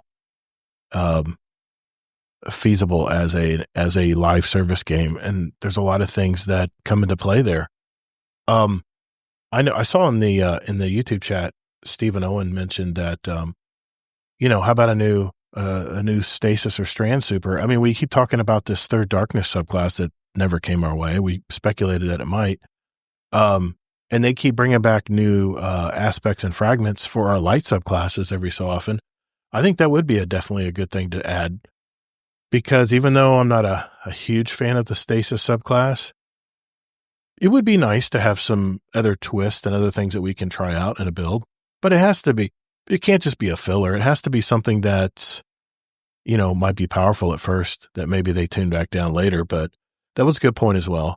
The thing is, I think people need a ritual activity that they can jump in daily to improve their character. I mean, I'm speaking for myself, and yes, I'm probably a little biased here, but investment. Yeah, think about what most people would want, because if you're bringing people back. But I think I speak for a lot of players that still play this game today. Investment is what keeps people jumping back and playing. Or why would you spend time playing Destiny if it's not investing in the power of your character, or you want to build craft, or you want to get some higher power gear so you can have that stat that you want in your armor setup and your build crafting setup. But it has to be investment. It can't be just busy work. It has to be something meaningful that looks like it's going toward, investment in your character. I mean, if all right, this is the case that Portal is the daily login activity, they need to seriously improve the Portal experience. They need to have new monthly releases of content in the Portal, which may not be feasible. If this is the main hub that Bungie's new game direction needs to go, it has to be appealing, and players have to want to play it every week. Make any activity in the world power level. I don't know if you mentioned someone. I think you might have mentioned a minute ago, Xoob. Make anything that this is from our feedback that we got from our question. Make anything that you do in the world give you +3s up to a certain power level. Then that's an investment. You're playing what you want to play in the game, and you know that your power level is going up just by playing it. I mean, you can't play any really old raids or anything right now and get anything that's going to help you in the game. And the tiered loot is a win for me. I really love the tiered loot, especially the tiered armor, and the armor set bonuses are a win for me too. I really love that aspect of the game. It really ties into how I'm build crafting and stuff as well. And it's just like having that whole other aspect, literally fragmented aspect, really having that whole other aspect that's built into your armor. That's always been really cool to me. If I want to go run patrols and farm Glimmer and kill those HVTs that pop up every 20 minutes, and I get a powerful engram from it, until I get to maybe 400 or 500. Let us be able to do that. What is this deal with leaving it at 200 and below? You're just cutting off your own hand there. I mean, just let people play what they want to play in the game, especially if stasis is the part of the game now that you can play other than going to Kepler. You have to open up the rest of the game that we have continued to play all these years. And if there's no reason to go back and play it and we're not getting any reward for it, then what's the use, All right, I'm going to stand on this. I'm going to stand on this mountain, and I'm not going to back down off of it, but they need to bring back weapon crafting. Instead of chasing the red borders, everybody hated chasing the red borders. And it's like, okay, once I got my red borders, I was done, right? I'm moving on to the next weapon. Have the gun level up based on how much you use the weapon. That would create all kinds of, quote, new content and fix the vault problem in one fell swoop. You only have to have one copy of the weapon. Think of all the vault space you're saving. Instead of me having 5 copies of the same weapon, even if they're at tier 5 and they just have different, RNG perks in that column that I need to use on 5 different setups, that's still wasting a lot of space.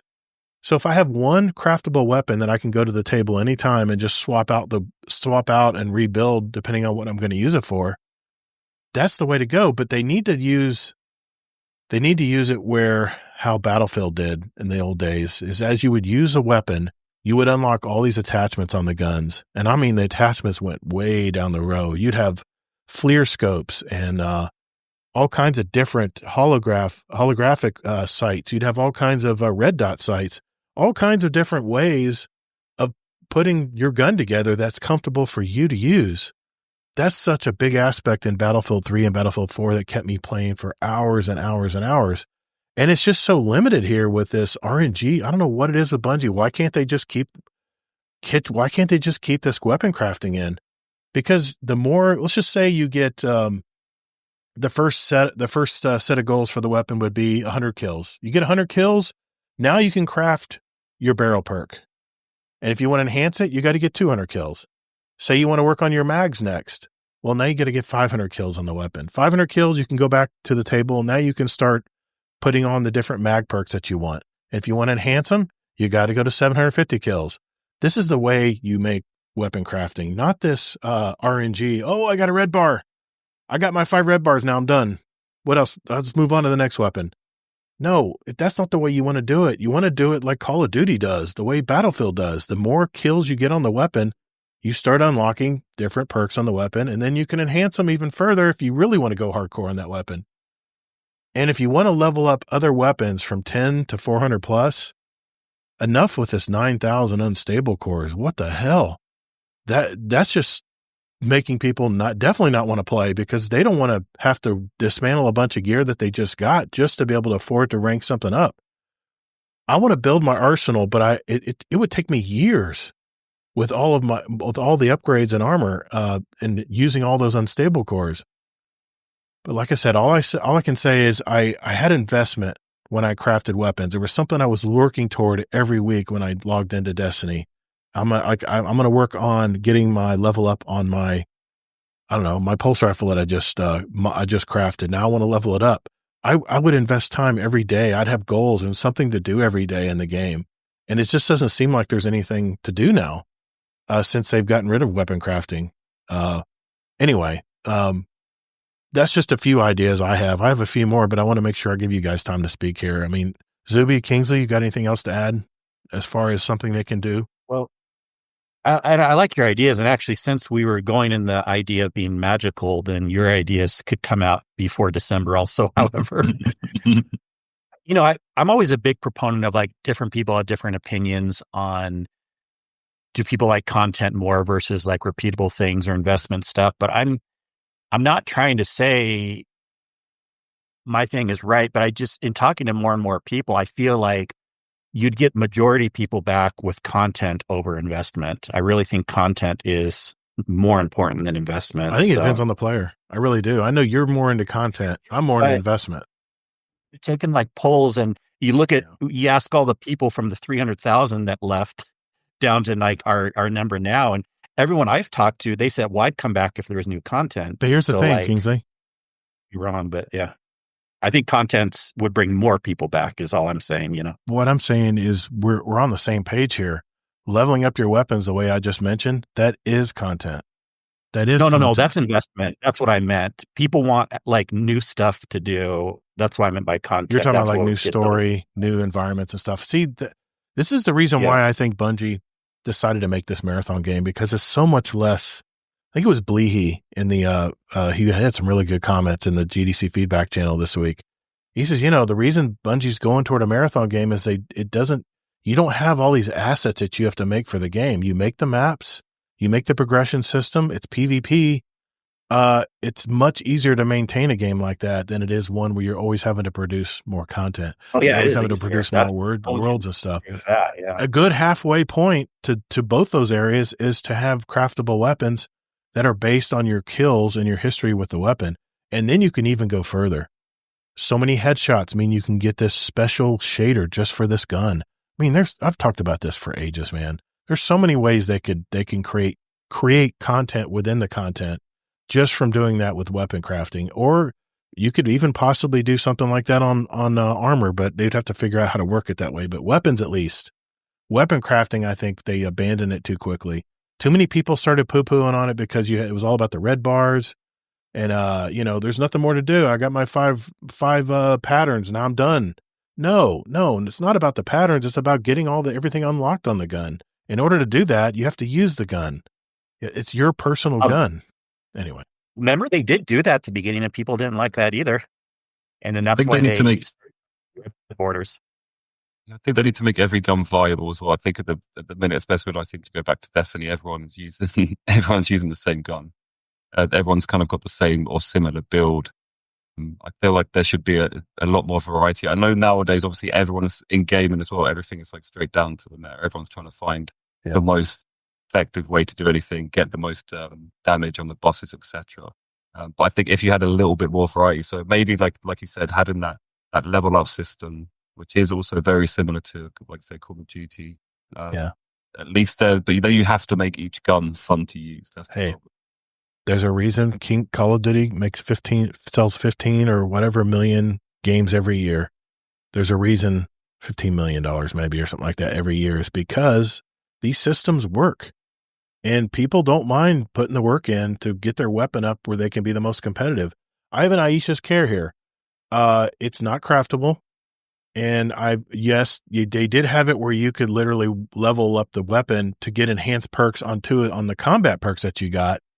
But there was no way you can interchange those perks. It was such a waste of time because if you didn't get the perks you really wanted on the gun, why on earth would you want to level it up? It just becomes another copy of Aisha's Care that's stuck in my vault, But if they had it where you can actually enhance and pick your barrel perks, then your magazine perks, then your combat perk 1 and combat perk 2, and then even your traits at the back end, then you can get into your camouflages that you want to use on it or whatever. You can even put your own personal tag or game. You can make, Battlefield, you can make your own artwork. You can make your own symbols that you stamped on your gun. I mean, those are awesome ideas. Talk about player investment. But yeah, here's my point is if there's no investment in the game, then the content is never going to hold the game. It's never going to carry the game because we're Guardians, man. We grind through that stuff so quick. There's no way, even if they had a full 800 people working again at at Bungie, there's no way they can keep up with the voracious appetite that we have as Guardians. That is a losing proposition. So including this investment part into the game, I just think would make a big difference. The real question is, what do you mean by bringing people back? What number in your mind would be bringing people back? I think, I think right now we're in the teens on Steam charts, and that doesn't include 16,000. That doesn't include consoles, of course. And, consoles are going to have higher numbers than Steam. It's just a known fact. It's a console. Not as much these days, but it's still a little higher. Yeah, it is a little higher. So, I'm thinking probably 45,000 are what's playing right now, if you include all the consoles. I would say, 100,000 across all platforms would be acceptable. That's a good way. That's a game that lasts a long time. Yeah, I don't see investment stuff bringing the numbers that high. You definitely need content to bring, because even like a lot of people that are playing the game, they're like, I got my tier 5 stuff. It was fun doing this investment thing, but now what do I do? There's no fun thing to run it in. But see, if you had it where guns were that way, where you could craft your guns, think of how many guns they got in this game. You have unlimited time that you could pick and choose which gun you want to work on next. That's all I'm saying. That just seems... Yeah, and a lot of people wouldn't like that because remember, again, and you didn't respond to my comment, they had that system at the beginning of crafting and not a lot of people liked it. They didn't want to spend time building up the guns. They're like, let us get the red border drops. And then that's why they changed it. We as players are always going to take the path of least resistance to get what we want in the game, but... Exactly. Well, you say that, but then you say you want to invest, so which way is it? No, I'm just saying that's the way a lot of players are. They just want to cheese through and do whatever they have to do. That's why I think for a majority of people, content's way more important than the people that like to grind or whatever. But I could be wrong, but I'm feeling more and more confident with that opinion over time, Go ahead, Xoobie. Yeah, I just think the idea of leveling up guns once, like you said, is very similar. You would just go and play Battlefield, no. I think if you was to do that type of thing, it's to kind of grind, like, I'm going to grind this weapon up, and it's going to take just as long as doing however many raids it takes to get the red borders, and it's still just going to go sit in my vault anyway. So that could be one point that could... On a PvP game, I can see that because you you want to be as competitive as possible. You want to be on the same level playing field as people, as other players that you're fighting against. And in a Battlefield and Call of Duty, for the most part, that's what you want to do usually. But even the new Battlefield game, PvE has to have content. PvP doesn't, but PvE has to have content. Yes, The thing is, though, is they work hand in hand. You have to have a system in place. Like, for instance, they're going to have this. They're going to have this syndicate system in Renegades where you have to work toward unlocking these abilities and these different tiers of abilities with the syndicates. Trying to, I guess, it's rep or whatever they're going to call it. I don't know. But that's a system. That's a repeatable system that maybe is sometimes, it's probably repetitive, but you're investing to get better where you can compete better in whatever activity that is. And Bungie needs that hook. They just don't have that hook anymore. Well, for one thing, you're right. They really don't have a lot of new content other than Kepler, but they have to have some kind of activities that players can invest in. And for the longest time, that was Crucible.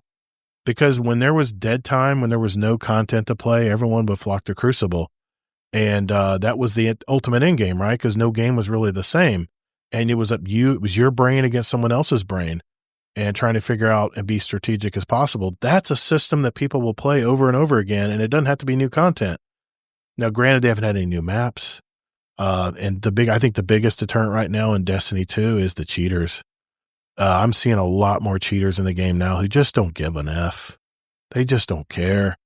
And they're not, these aren't the people that Bungie needs to appeal to. They need to appeal to the players that are getting dumped on by these cheaters. That's what you got to do. But Bungie needs that PvE activity that is like Crucible that people want to play. My buddy Jeff plays Crucible every Thursday, nonstop. He comes to it and plays it he didn't even run the Final Shape campaign. He hasn't even played a lot of the PvE stuff. He just wants to jump in and play the Crucible events every week. And that's a repeatable activity that feels like investment and you're having fun.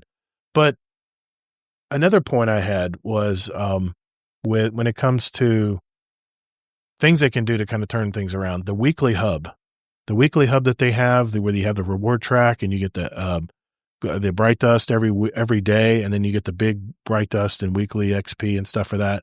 That is a win in my book because I'm doing that on all 3 of my accounts every week without fail. So they've got my time investment in that activity because I'm getting a reward for it. I'm investing in my reward track, which unlocks even more stuff throughout the season. And at the same time, I'm getting loot. I'm getting resources. I'm getting actual loot from these high level engrams that are higher power. So it's going to help, power up my gear. That's a seasonal activity that's working right now.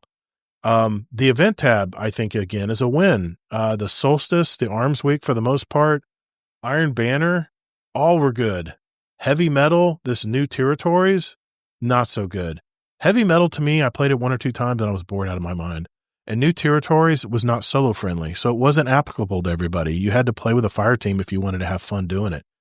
I think the event tab is definitely something they can do. One thing between now and Renegades, and they mentioned it a little bit in their, they did briefly, I saw it somewhere and I cannot find it now, but they had some kind of, it was leaked. There was some kind of timeline of what they planned on releasing from now until Renegades comes out. I think if they had an event at least every 2 weeks, we had some kind of event going on, whether it's Festival of the Lost, whether it's another Arms Week, or whether it's the Iron Banner. Every 2 weeks, at least, have some kind of event tab, some kind of event going on. That would bring back more people, I think, as well. Because those events are fun to play, and you're getting good quality, you're getting rewards for playing it. So there's only one other thing I want to mention here, and it's what some people mentioned in our question of the week. And the other alternative is to bring back Destiny 1. Bring back the Destiny 1 game, put it on PC, put it on the high-level consoles where we can play it in 4K and 60 to 120 frames. Play the old stories, play everything repeatable. I'm not saying everyone would want to do that, but that is really the ultimate way to get players into the game, is to start with Destiny 1. The problem is they have to go play Destiny 1 right now. It's in 30 frames. 1080, 30 frames. And for a lot of people like me, it gets me dizzy playing a 30 frame game that I'm used to playing 60 to 120 frames on. So the last thing they could possibly do, and this is something that'll take more time, is just to make that Destiny. Oh, no, remember, it's magical. You said it could happen tomorrow. That's true. Make a Destiny Online world. Well, World of Warcraft did it. How long has that game been running? Now, granted, I know it's not like peak numbers either, but they have a steady level of people that play that game all the time. And that game's been out for 20 years plus. So it can be done. But, I want to jump back to Venus. I want to run back the original story that started it all out.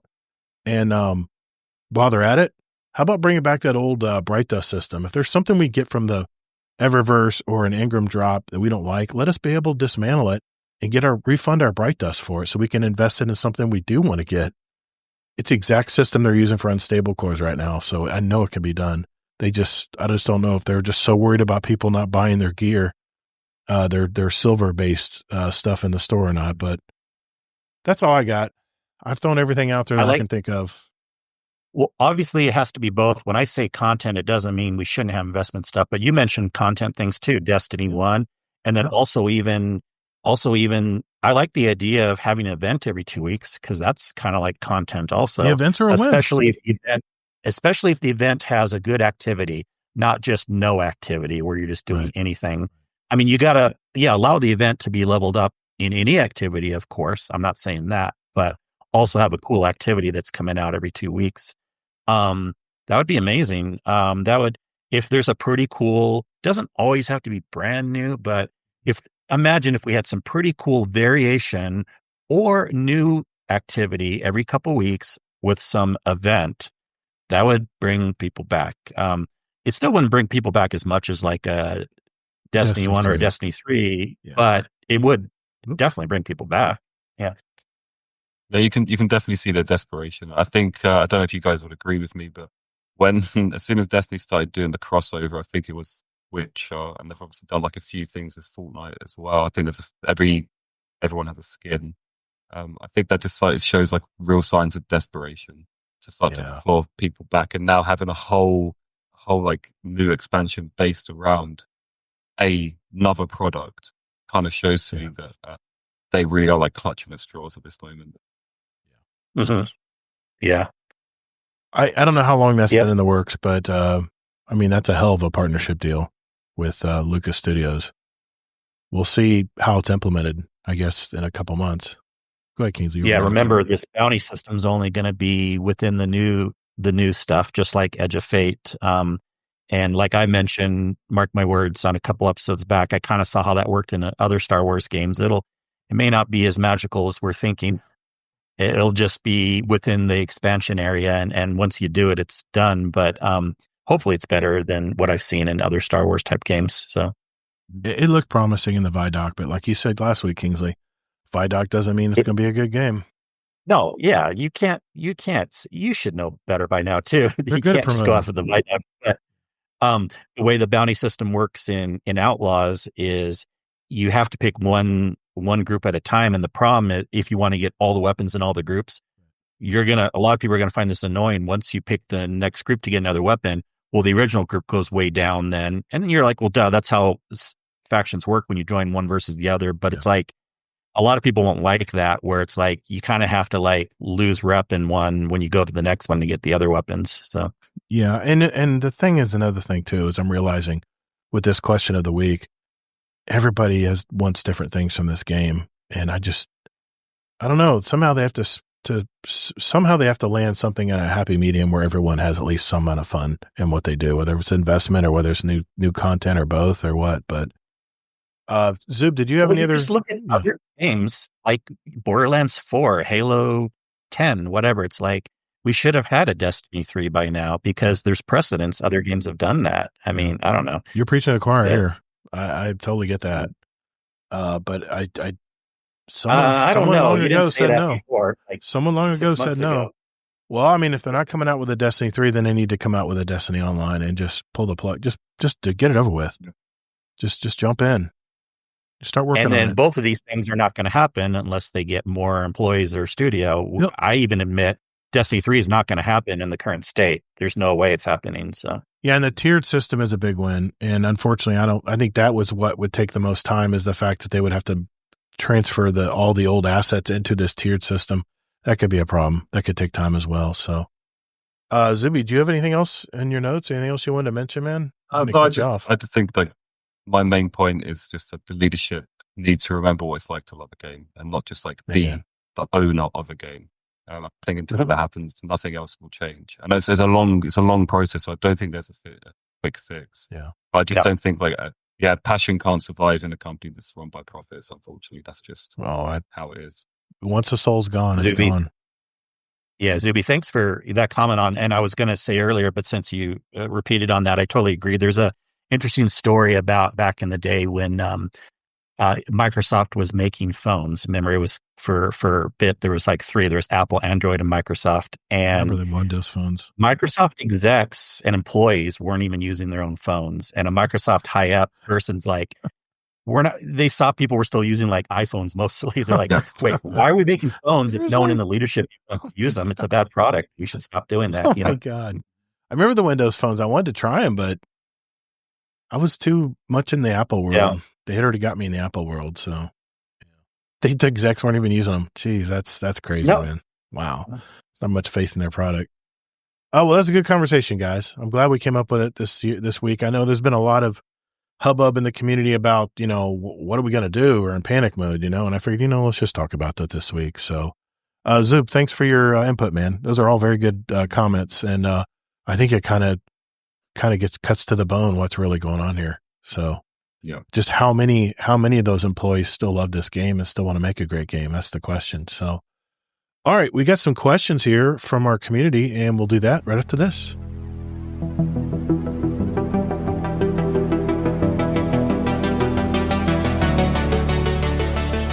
Hey Guardians, would you like to send a question for the show to us?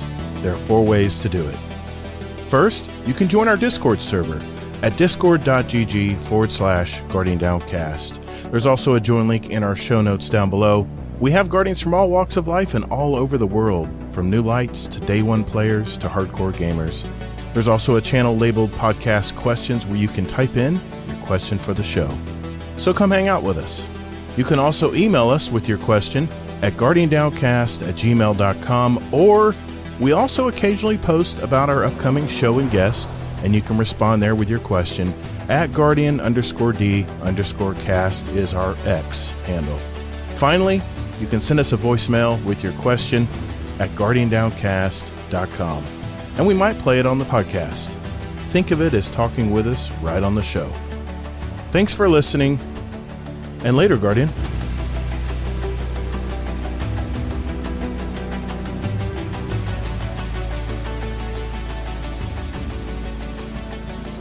All right, boys and girls, it's that time of our show. This is more of the final segments of our show. We get our questions from you guys. And we have one question in our podcast questions channel in the Discord. Kingsley, what is that question exactly? Yeah, Destiny question we have from the Doctor 3314. He says, "Are y'all excited to get lightsabers as I am?" And we can always start with Xoobie if you want to go first. Yeah, Xoob. Yeah, for sure. You can be swinging the lightsabers? Fun, not how fun, right? Yeah, yeah, always swinging it. Yeah, for sure. But no, yes, it's always fun, right? Any game. I remember playing Star Wars Force Unleashed. If you guys, nice, great game, and yeah, it's always fun to have a lightsaber in your hand, as long as you can do like flips. But I think that's what's going to be the selling point is the movement that you're going to have when you have the lightsaber in your hand.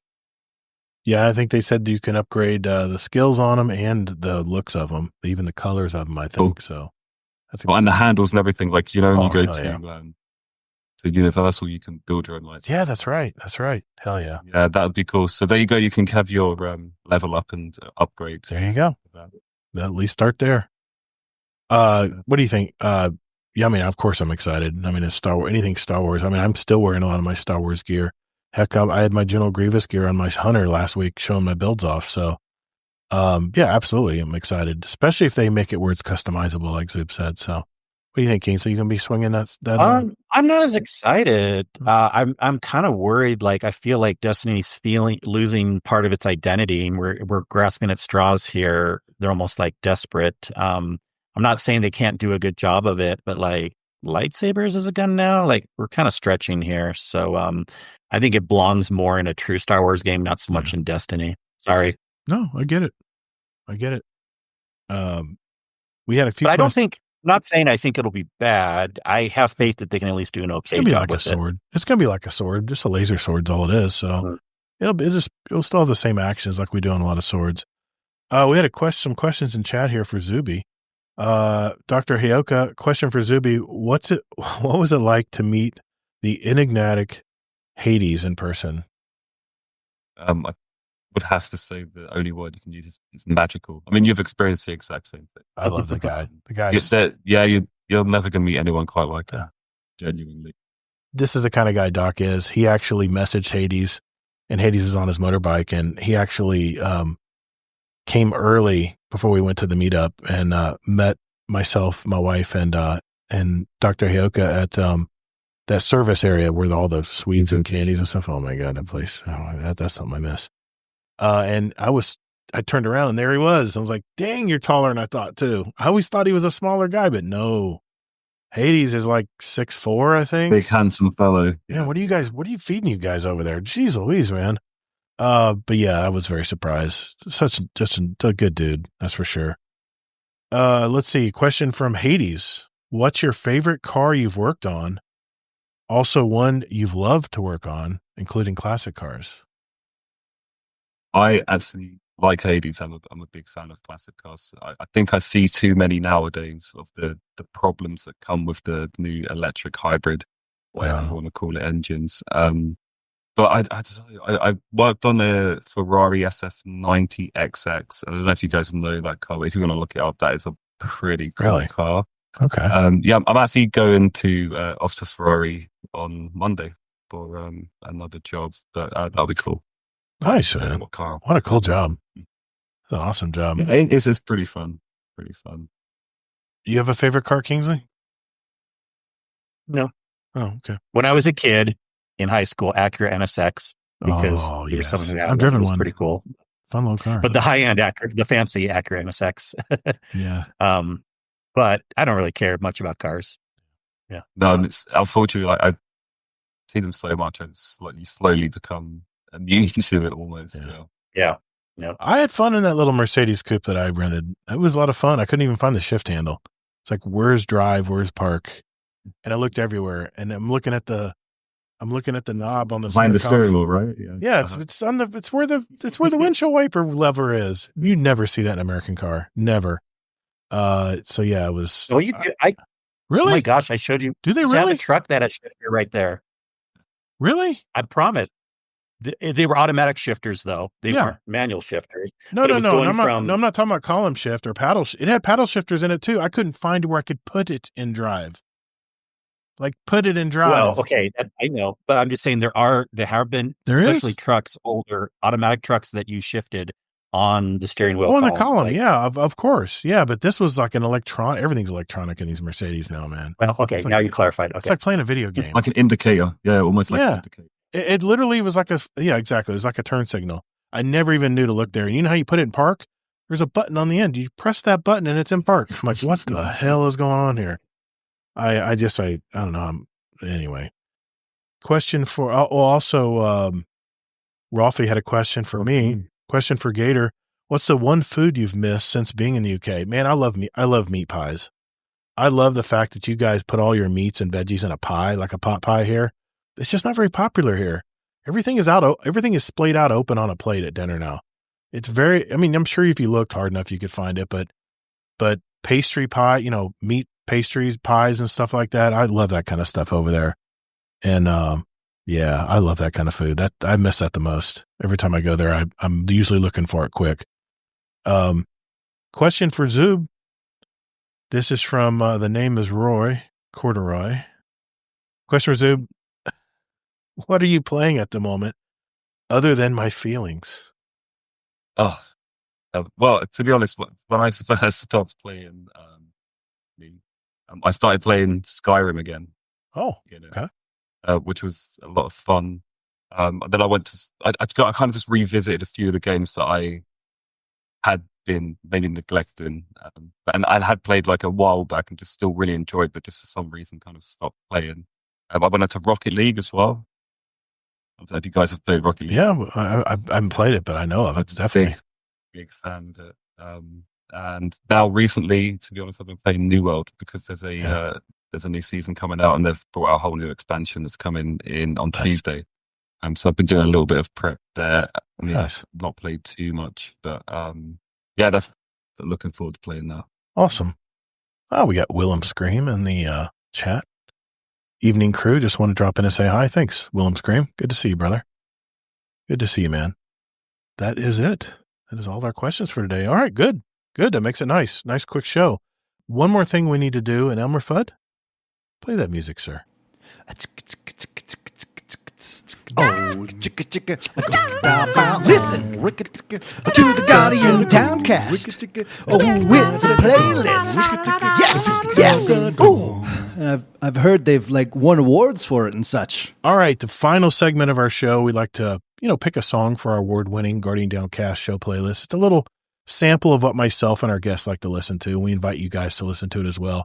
Just search for Guardian Downcast show playlist on Spotify, and we do have the link for Apple Music as well if you're an Apple guy or girl.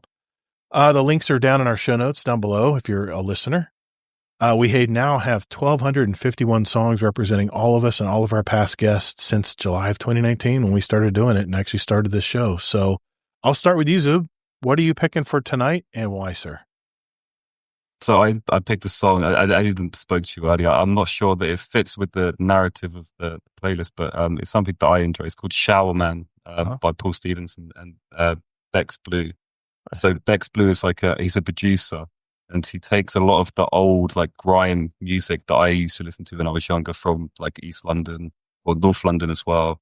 And he doesn't remix them in terms of the lyrics, but he just puts more of a jazzy. It's hard to describe. It's it kind of starts off old jazzy. school hip hop. Yeah. It's like old school hip hop mixed with some real drum and bass almost beats. But yeah, it's fantastic. I enjoyed it, and I sent it into the group before. And I know Heyoka was a big fan, so maybe if someone gives it a listen, they might be intrigued into maybe something that's not as heavy as something that I would usually listen to. A bit softer. I liked it. I thought it was definitely different. My son is into all kinds of rap music as well, and especially fast, real fast rap. Rion, I didn't forget you, man. I got you here. Rion forgot to ask his question from last segment. He says, question for Xoobie, is it Xoobie Doobie or Ooby Doobie? Xoobie Doobie Kaboo Beer? Kaboo Beer. I think it's the last one. Yeah, Xoobie Doobie Kaboo Beer. Beer. Okay. Yeah. All right. Okay. The song I mentioned, I listed tonight. Actually, Mr. Heyoka mentioned this to me. And I'm like, oh yeah, I've known that song for a long time. It's a very popular song in America. And apparently he had just, maybe he just found out about it or what, but I chose it's a real popular song from an American rock band. They started in 2005. They're from Philly, from the Philadelphia area. I checked our playlist and no, we don't have this band in our list. So I'm adding Under Pressure from their 2014 album, Lost in a Dream. It's the band War on Drugs. So I checked them out. These guys have a Very distinctive sound. Kind of sets him apart from other rock gigs out there. So check that out. Hey, listeners, I just wanted to take a minute to thank our sponsors and advertisers. Thanks to our Patreon community, we don't need to worry about that. So enjoy continued ad-free listening. And if you're thinking about giving back to a listener-supported podcast like this one, check out GuardianDownCast.com and hit that Patreon button to find out more. Later, Guardian.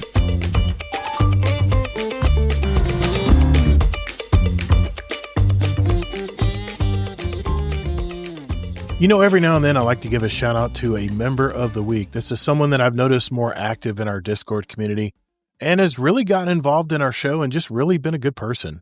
As a reward, and we usually give a shout out on the show, they'll receive a special community member of the week role in our Discord with a nice little icon next to their name as well, representing us. Our member shout out of the week. He's been a recent member in our Discord, but he's only been in our Discord for about 3 months, but he's been very active and giving very detailed feedback on our show and topics. So congrats to Bleehee, one of our older members of our community. Thanks for hanging out with us, sir, and congrats on being our member of the week. Speaking of patrons, I wanted to give a shout out to our Patreon community. Thank you everyone in our Patreon community for giving back. Hopefully you're enjoying all that bonus content that we've created for you guys that support our show and a community. Special shout out to our Dungeon Champion patron. That would be Deadpool 1 Merc. A special thank you to our Raid Boss patrons. That's Jealous, Frostbite, and Amazing Taco King. Remember that all of our Patreon funds go right back into our community. Before we go, some final thoughts to wrap up this show. Hey, it's been a tough week for Destiny. And Bungie needs to figure out that magic sauce that got us logging in every week, because it's certainly not working anymore. We mentioned our ideas, but what do you guys think? Let us know in our Discord, Guarding Downcast feedback channel. That's discord.gg/Guarding Downcast. Our community is always very welcoming to our new members, so don't hesitate to jump in with us like-minded Destiny gamers out there. You can give us feedback also via email, guardingdowncast@gmail.com. And before you go, check out my brand new podcast, 50 Years Experience Required. It's on all the podcast apps out there that you normally use. And in a nutshell, it's a more personal podcast about little life lessons that I've learned from 50 years of being on this earth. It's all in less than a 30-minute podcast, so it shouldn't take too much of your time and just kind of gives you a good thought for the day. Something to think about, right? I love podcasts that do that. I am releasing my episode 6 coming up next week, and soon I'll have video episodes as well. So remember, it's 50 years experience required on all the podcast platforms out there. Next week, Kingsley and I will return with another live episode. We'll be live back on our normal Thursday, 9 p.m. Eastern Daylight Time on my YouTube, Twitch, and that's Todd the Gator, by the way, TODDTHEGATR. And also in our live stage channel of our Discord server. So we'll be streaming live to all 3 platforms at the same time. So I hope you guys can join us. We really love to interact with our chat. Well, that's a wrap. Another episode in our collection. For our new listeners out there, we have 324 other episodes with interviews from gamers all over our community, talking Destiny and whatever on our roundtable episodes. So take a look at those, especially if you're just finding out about us. And if you like what you hear, hit that share button on your podcast app. Everything's at GuardianDownCast.com. Special thanks to my co-host, Kingsley Mack. The links will be in our show notes to his socials out there. And thank you to Xoobie. It was so much fun talking with these guys across the pond, and maybe we can make this happen again. So if you're in the UK community, reach out to me and I'll see what I can do in the future. You can contact me at Todd the Gator across all platforms and socials. Remember, as you're playing Edge of Fate, take breaks, get outside, and touch grass. Zariel. Did I say that right? Xariyle. Well, however way you say it, welcome to the community. Remember, we're Guarding Downcast, your stories, your community, and your destiny. And please be good to your fellow Guardians in the Destinyverse. Defeat is not surrender, Guardian. Thank you all so very much for listening today. And later, Guardian.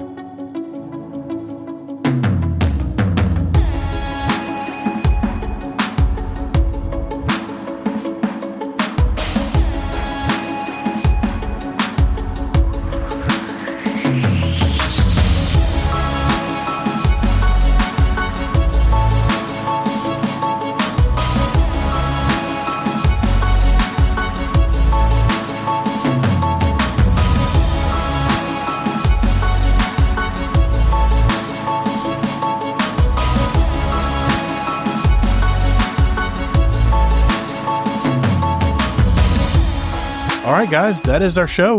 I appreciate everyone for hanging out with us today. A daytime show. It's definitely surreal, that's for sure. It didn't help that I was up till late last night with the sangria and stuff, but yeah, I had a good time today, guys. I appreciate you, Zoo, for reaching out, man. I'm glad we're able to make this happen, man. We actually get to stream live to our UK membership out there, and it's kind of cool. Kind of cool seeing some new faces in chat today. So thanks, brother, for coming on today. Anybody want to give a shout out to or anything like that? No, just shout out to everyone over at Proto's End. Oh, yeah, and I got the fantastic group of great group of guys and girls over there. I'll just raise the desk. And you guys will see it. You're getting smaller. Nah, I'm just raising the desk. I have a standing desk. No, I put it out front today. You can't. It's still not there. What the heck? I can see. Can you see it? Right there. There's the Crota. The Crota's pub. You guys, yeah, exactly. Yeah. You guys gave me that when I was visiting there. I haven't planned a place to hang it yet. This is where I kind of wanted. I want it right there where I'm standing. It looks good. Stuff.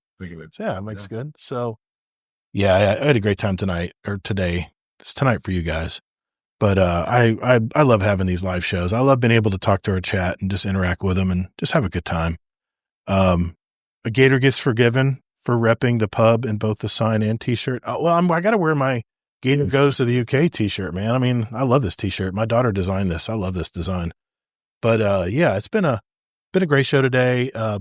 Remember, guys, to check out our Discord if you haven't already. It's discord.gg/GuardianDownCast. If you're watching on YouTube or Twitch, give us a follow, give us a thumbs up, and sub to the channel if you want to hear more from us when it comes to Destiny podcast and possibly other types of videos and stuff out there around the Destiny verse. So again, thank you to Xoobie. Thank you, sir, for coming on today. Thank you, Mr. Kingsley Mack, as usual. And happy belated birthday. And I will see you. Yeah. I will see you guys in the Discord. Later, Guardians.